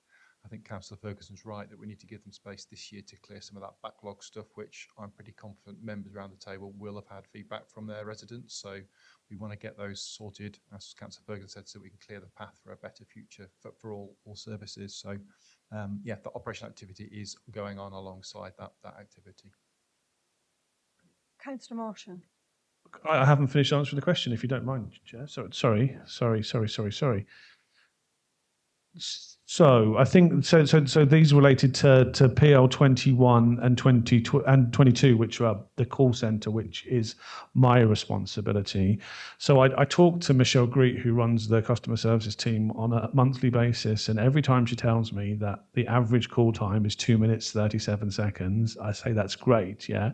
But compared to almost every other aspect of public service, if you ring up the Inland Revenue, you'll be on the phone for 2 hours. If you try and ring up the bank, you'll be on the phone for hours. If you try and change your airline ticket, you'll be on the phone for hours.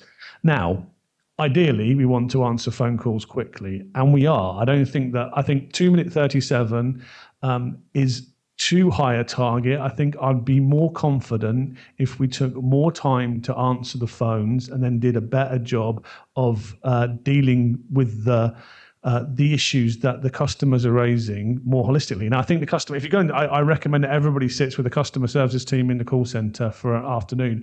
And what you'll see is not people just answering questions, but going through people's account history and work out what benefits they might be entitled to, how they can save money. So I think that it's about focusing on what, again, it's focusing on outcomes. You want to do a better job of serving these people. I think that the difference in, I think most people would willingly hang on the phone for an average of 5 minutes if they get their questions asked, but it also reflects kind of, we're putting more and more of our resources into other ways of dealing with these queries. So, people can do lots of self-service, lots of things. And the nature of that means that ultimately lots of the calls that we'll be taking because of that are going to be more complicated as well, because of simple things they can do themselves, which is natural as well. So I think that that's a more sensible target. I think compared to any other public or private institution, the 5-minute average call wait time is exceptional, and I'm happy to support that one. I think trying to push it lower would be the wrong thing to do. Have you got anything to say on that one, John? Just a couple of other operational details as well to add a bit of colour. So there are some changes happening with the way that we deal with telephone calls. So, for example, the benefits line where people are ringing to ask questions, currently it goes to the back office and is answered by benefit officers. We are training up the customer service staff to do much more of that activity, and as a consequence, it means that their calls can be much richer. Picking up Councillor Ferguson's point there, they can have a conversation not only about benefits, but about all sorts of other support services as well. So those calls will typically be longer because of that, because we're dealing with more of that inquiry right first time effectively. So that potentially, I think, may well push up some of our call durations. I think that potentially may then, as a consequence, push up the wait times for us in the course of the year. So there was a little bit of thinking in the background about that operational change and potentially the time that that may take in terms of answering those calls. One other quick point as well is benchmarking. So we've looked at our neighbours, looked around other councils nearby.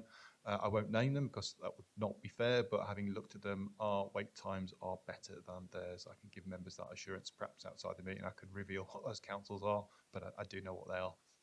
We do all right compared to them. Just one additional point as well. So as we get into the second year of this administration, we're going to try and make some service changes. Almost every single service change we make has an impact on customer services, because the first thing people do is pick up the phone, and so we have to model that into everything that happens going forward as well. So that's another issue. Are there any other questions? Councillor Morton. Thank you very much, Chair. And again, thank you for this paper. It is really good to see that we're now getting the green, amber, red. I know that Councillor Ferguson and I have exchanged comments a few times about this.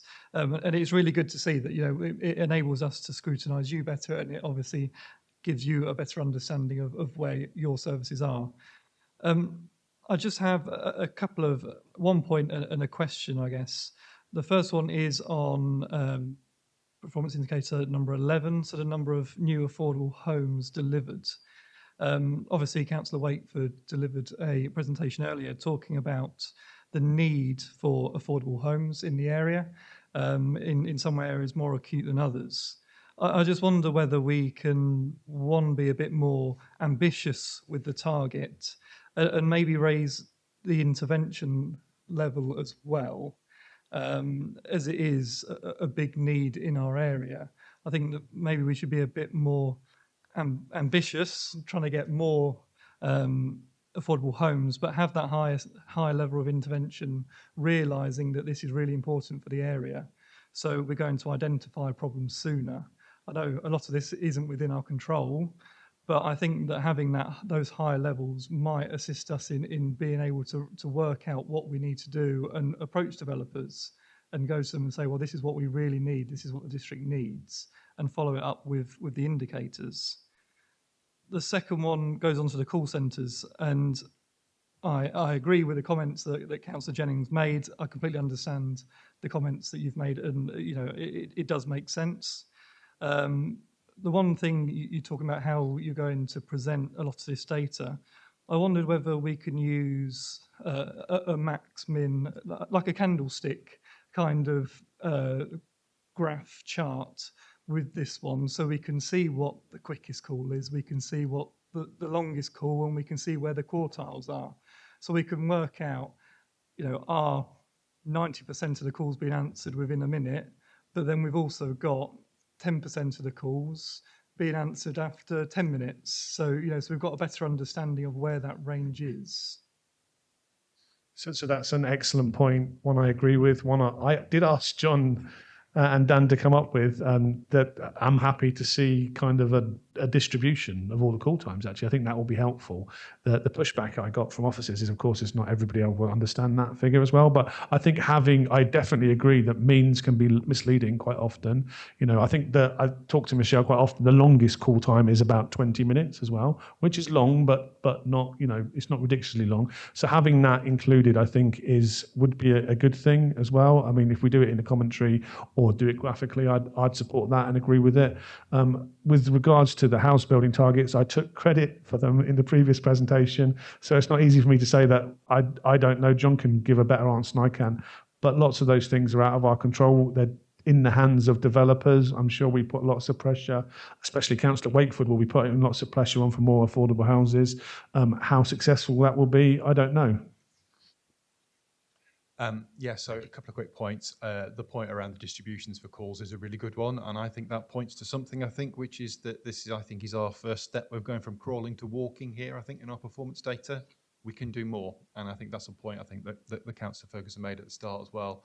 I think these are the start of a journey for us on quite a lot of our performance measures, so that kind of feedback around the sorts of things that would give insight to members is really useful. It's definitely stuff we can take away, and I know they have access to that data. That distribution curve around calls and numbers and volumes is something we've got within the service, so we can look to bring that forward, for future meetings and share that. I think it's a really good idea. In terms of the affordable homes, it is a tricky one because, as Councillor Ferguson said, it's something that is not solely at our means to control. There's lots of other factors associated with that. Developers in particular, their pathways to bringing properties online and bringing them on stream is not an easy thing to regulate, but these are based on our best estimates. So the team look ahead, they look at the forecasts for planning, what's going to be brought online by the registered providers.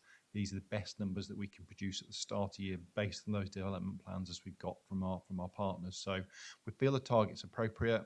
There is always a little bit of variation, and often this measure in particular can catch us out by the end of a financial year. If we get the affordable homes on the 2nd of April, it's too late. We'll miss the numbers, so there can be some sensitivity around that. Underlying it, I think the trend is heading in the right direction. More are being created, more are being occupied within the district. And I know that has the benefit from one of my operational teams, which is around the homelessness and housing. So we are housing more people than ever in our housing, off the housing register, and our homelessness levels are staying low within the district. So the chain is connected, there, for us to show that the right things are happening in the right way. So for me, I think the target is about right. It's based on those forward forecasts. That's how we came up with it. Are there any other questions? Councillor Gardner. Thank you very much, Chair. It's just a question with regard to our market towns, really.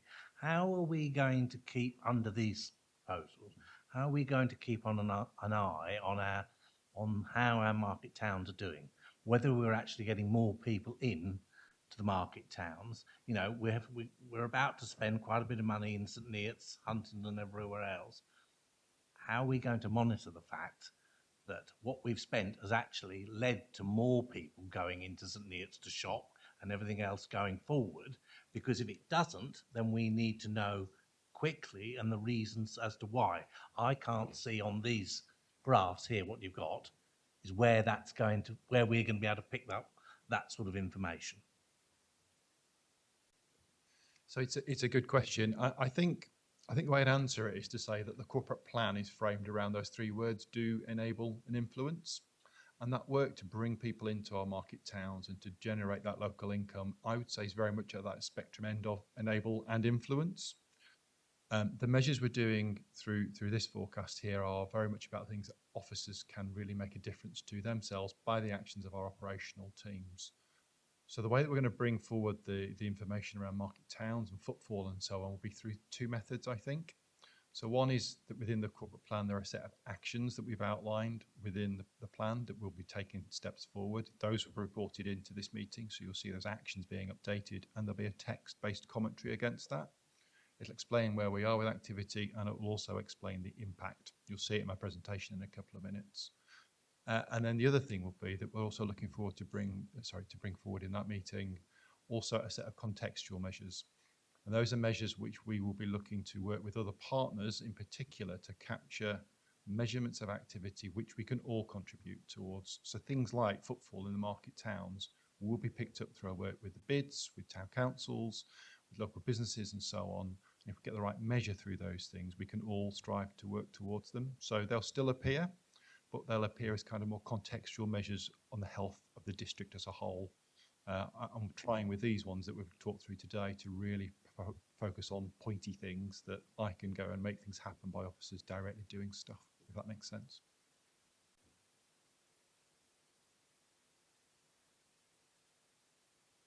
Councillor Blackwell. Thank you.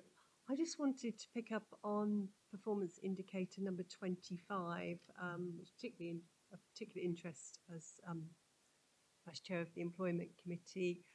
I do feel that, well, 8.3 days is, I know, is very high, and I know outside and in the UK generally, you know, this is unfortunately a trend that we're not comfortable with. But you know, I think certainly when I've sort of read reports from the Employment Committee, there's a lot of this sort of on the back of COVID.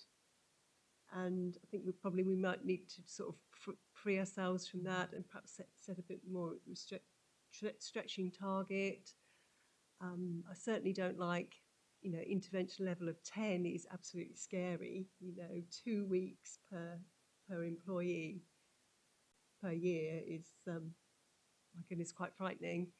You know, I'm probably sort of start working with individual sector heads to sort of try and work with the people affected and perhaps do some more work in this area. But this just seems to have been a target that sort of moved over from last year. But I think sort of, you know, we're no longer in a pandemic, and I think we have to sort of stretch ourselves a bit to try and improve matters. Thank you. So it's a good point, and drawing the line on this one is not an easy one. What we've tried to do is to use some of that data, and again, the benchmark there referred to the Office of National Statistics, and where they are, the sector average is 8.3, so we are aiming to be around that. We think that's reasonable. Local authorities have got such a varied workforce that, as you'll know from the Employment Committee, the different types of sickness can be really different across the different types of workforce that we've got. We've got some very heavily office-based functionality there, people who are doing stuff working behind a desk. We've got some very active officers out and about doing quite machinery-led hard activities, and we get very different sickness patterns as a consequence. I think overall the average of about 8 is I think probably a reasonable target for us to set. The intervention level I think is a good challenge. I think we can take that away and have a look at that. I think we could have a look as well at some benchmarking and see what other neighbours are doing around that. I'd say that the forecast for 8 is reasonable based on what we've seen in the sector as a whole, on similar workforces doing similar things, and I think it would fit with our workforce. The point I'd make as well, and you've already made it, I think, is these basket of measures here are kind of a broad scrutiny. There is the ability underneath this for individual committees like the Employment Committee to go into more detail. So we would definitely have that option available to us. So I think we could take that forward with Employment Committee as well. I'd be interested in that conversation.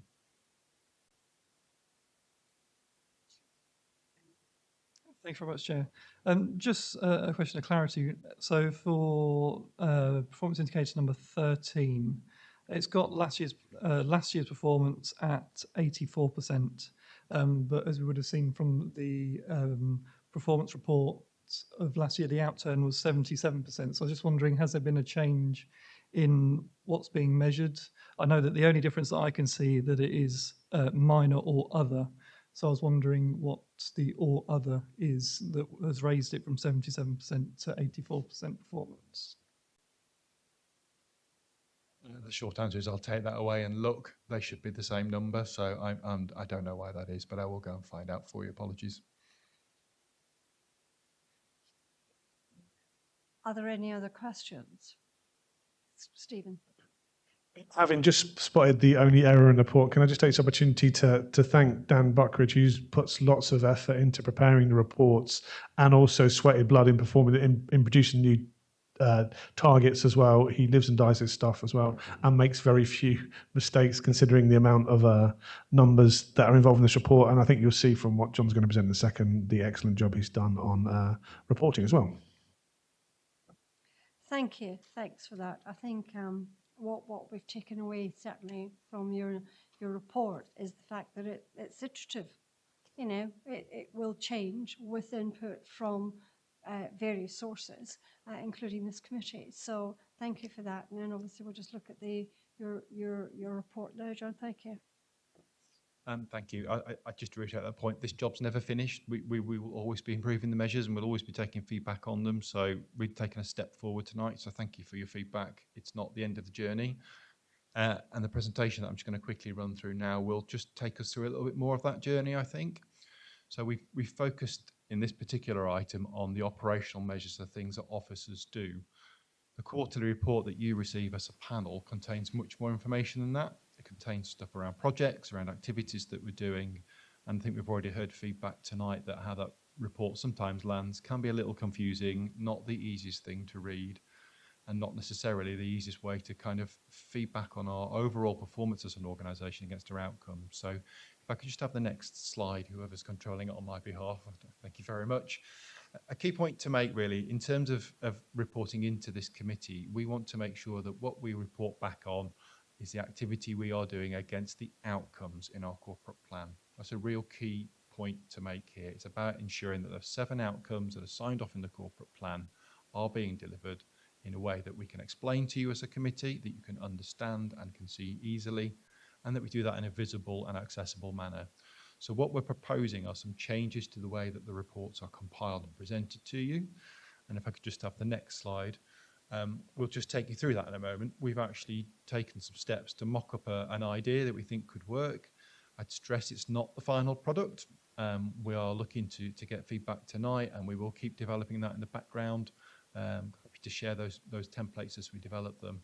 But we are trying to look at the quarterly updates back against our business as usual activity, those measures we've just worked through, 40 or so actions that are lifted in the corporate plan, the things that we're committed as an organisation to deliver, and the projects as well that we've formally committed to deliver within the organisation. So things like the Market Towns programme we talked through earlier, how do we get those visible in the reports that you see? By looking at those cohesively, we'll be able, I think, to much better understand the impact on the outcomes within the corporate plan. So if I could have the next slide, please. The proposal, and this is a reasonably busy slide, but I think I can probably talk it through and help you sort of get through the main issues here, is that really there's a kind of a pyramid of information here that we want to work through with yourselves as a group. And right at the top of that, the first thing that we want to present in a new updated format back to yourselves will be a very simple page summary, maybe a page and a half, written by the responsible accountable officer for each of the 7 outcomes that we've got. So you'll get within that an assessed performance report from a senior officer. That'll pick out highlights, it'll pick out things of challenge, it may even pick up things that we need to bring to committee to get feedback on, but it will be kind of curated information from somebody right at the top of the organisation who is responsible for the delivery of that outcome. So that's change 1. You don't currently get that. What you currently get is a set of reports collated from lots of different officers. We pull that together and present it to you. I think that work in the background will make the presentation of this information to you easier to understand. Underneath those outcome statements will be some summary information. So rather than dive straight into detail, what we're looking to present effectively is an overall health assessment, really, where we are achieving that outcome. So that will be a RAG status effectively against the corporate measures that are relevant to that outcome, the actions within the plan that are relevant to the outcome, and any projects that are relevant to the outcome. So for those who want to dip into a bit more detail, having read the summary, the next stage would be to be able to look at some of that information and see that overall summary quite quickly and easily, fairly digestible, I would say, in terms of the detail. And then for those people who really want the detail, who want to dive in, particularly I suspect where we're not hitting our performance that we've said we would do, underneath that will be more detailed reporting. There will be a number of reports which set out the charts that we've talked you through today around those intervention levels and performance targets that we've set. There'll also be some updated statements around the actions and the projects. So we're going to try and tier that information and put that into a bundle for you, present it effectively as a single report, easier to read, focused around the outcomes. So that's the principle that we're looking to work towards. If I could just have the next slide, it will give you kind of a mock-up of how that might look. Now, I genuinely don't try and read the text. It's genuine text that Neil's written for us in the last couple of days, but this will be kind of how we present that information at the very headline level. If you're interested in overall progress towards the outcome, a responsible senior officer will write you an update on that, and you'll get a page of information, which I think will be quite helpful to use for the organisation.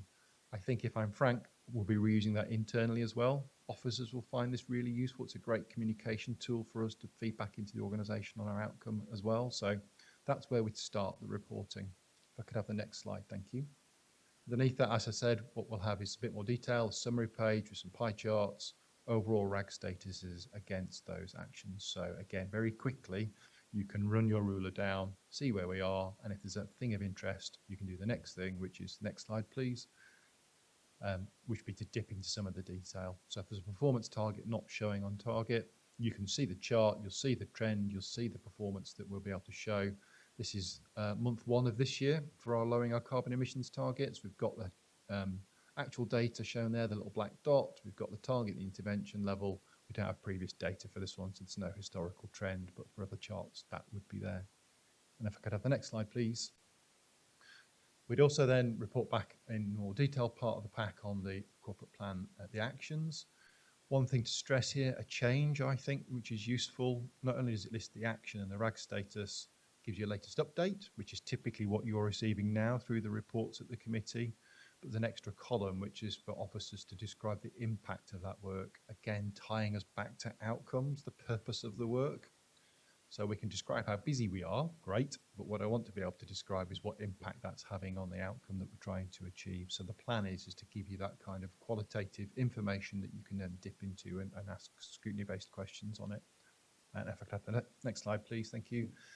Similar for projects and programs. So I won't repeat the messaging, but it's basically the same thing. It's a corporate project. You'll be able to see where we're at, steps we've taken, but also, crucially, the difference that it's making. So we're bundling that information together, I think, in a much more cohesive way for members. That's the proposal we're working towards. My final few slides, if I could just have the next one, please. Pick up a point that was made earlier by Councillor Gardner, though, which is, what about those things that are going on outside our direct control that we need to report on, the things that our partners are all contributing towards as well? And we recognise that quite a few of the outcomes that we're working towards are not 100% remit of the District Council to deliver. We need to work with partners to make them happen. So things like Huntingdonshire Futures, that 30-year vision for the district has got so many partners involved in that activity. Through those conversations, what we're actually establishing is we're all trying to do the same thing, but potentially we all might measure it in a slightly different way, and that just leads to people heading off in different directions.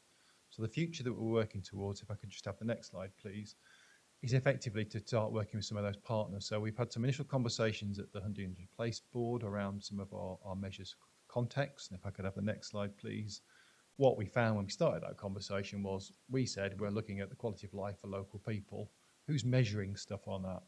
And what we got back was people saying, well, we've got some stuff on life satisfaction, we've got some stuff on happiness, actually we've got some stuff on wealth, we've got some stuff on jobs. What we want to do is carry on the work that we've started and to pick out some measures there that are really contextually useful for the delivery of our plan that our partners work towards as well. So rather than pursuing individual measures and targets, pursue the same or similar ones. So just if we just move on to the next slide, we did the same around better Huntingdonshire for future generations. Again, lots of different sources of data are turning up. We want to just reuse that activity. If I could have the next slide, please. So what it really signals, I think, as part of the pack that will come your way, is directly information around our officers' activity, but we'd like to start bringing in this richer context stuff as well to scrutiny so that you can ask those questions about market towns, for example. We'll be able to talk about the reports, the data that we've got, but as a consequence of having shared visions with partners, we can bring to the table the activity that they're doing, potentially even open the door, I think, for scrutiny asking questions with those partners as well. So it may, I think, make the scrutiny a richer topic and a richer vein of member interest for us. So That's the plan. That's where we're heading towards. I appreciate at the end of a long meeting, it's quite a lot to take in. But what I've just tried to do is set out the approach we're heading towards. It's not nailed down this. We haven't carved this into stone yet.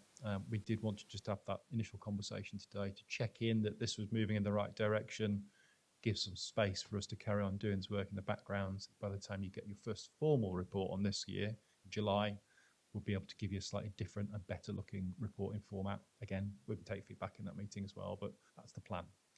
So apologies, that was reasonably quick, covered a lot of ground, but if there are any immediate bits of questions or feedback, I'd be happy to take them. Thank you. Sorry, Stephen, did you want to say something? So I didn't mention this afternoon, John, but with the support of this panel, I'd like to challenge the officers writing those executive summaries to try and keep them to one page as well, because you've seen the previous report, yeah, which has obviously evolved over years and years and years, had bits added to it, and there's always a possibility of bloat, isn't there? And we start off with good intentions. So I think, telling the story in one page is a challenge. It's not necessarily easier than writing 5 pages, but I think it would be more helpful to us and to our residents to do it in one page because it's going to get more interaction and community and engagement. We might go to a very small font, but we can do it. I know you can do it, John. Absolutely, I know you can do it. Thank you. I think it's the right direction. I think that it simplifies things, and I like the idea of actually making sure that you actually see your outcomes and what contributes to your outcomes and who's actually delivering to your outcomes. So I definitely think it can just get a little bit complicated. Some of the graphs seemed a little complicated, but definitely think it's the right direction of travel from a personal perspective. Are there any other comments, questions, observations from anyone? Excellent. Well, thank you very much for that presentation, and we look forward to actually reading them and actually helping you with the iteration. Thank you, John. Thanks for that. Thank you, Stephen.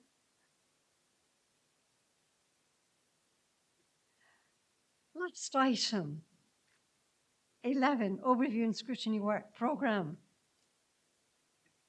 So obviously you have the work programme in your packs there. The one update which obviously is in here is about the review of external appointments to outside organisations group. That is in its very final stages of its new plan, which is going to be sent out shortly. It's just at the moment with legal, just to make sure that what we're putting together is going to be robust going forward. So that will be shared with, I think, obviously, will definitely be shared with those of you members who are on bodies and drainage boards, so that you've got the information. But I think what we will aim to do is to send that out across all councillors so that everybody has an understanding of that. And that will introduce regular reporting back into overview and scrutiny so that that can be monitored, because I think at the moment that loop has been missed, having previously been in existence. So that will come through with the new plan that's going through. So as I say, it's just with legal at the moment. So as soon as we've got that, it will be shared with everybody so that we've got it there. So is there any questions or any topics that people would like us to add to as suggestions for the work programme? I think Councillor Gardner, maybe you had something to ask. Sorry, Chair. Yes, with regard to the flooding topic, I would like to be on that going forward because I was on the previous flooding task and finish group. As it has affected my division considerably, I would like to make sure or ask if I can be on that panel again, Chairman. Thank you. As I think, as I said earlier, Councillor Gardner, obviously any of the working groups can be across both panels. So it's not that by being on this panel rather than the other panel, you can't be involved in that group. And certainly given the experiences in your local area, that would obviously make sense to keep that knowledge within that group. So we'll make a note of that. Thank you. Thank you. I just wanted to see if we could add something to the work programme around businesses and economic development across the district. I know we've got like bits in the market towns for obviously the market towns, but there are more places across the district that might need a little bit of support. So that's certainly something we can investigate in a bit further detail for you. Is there anything else to add? No?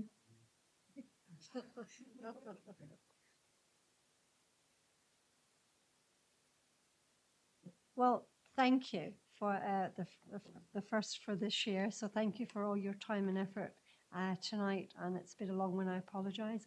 And thank you to the new members, and I look forward to seeing you next month. Thanks.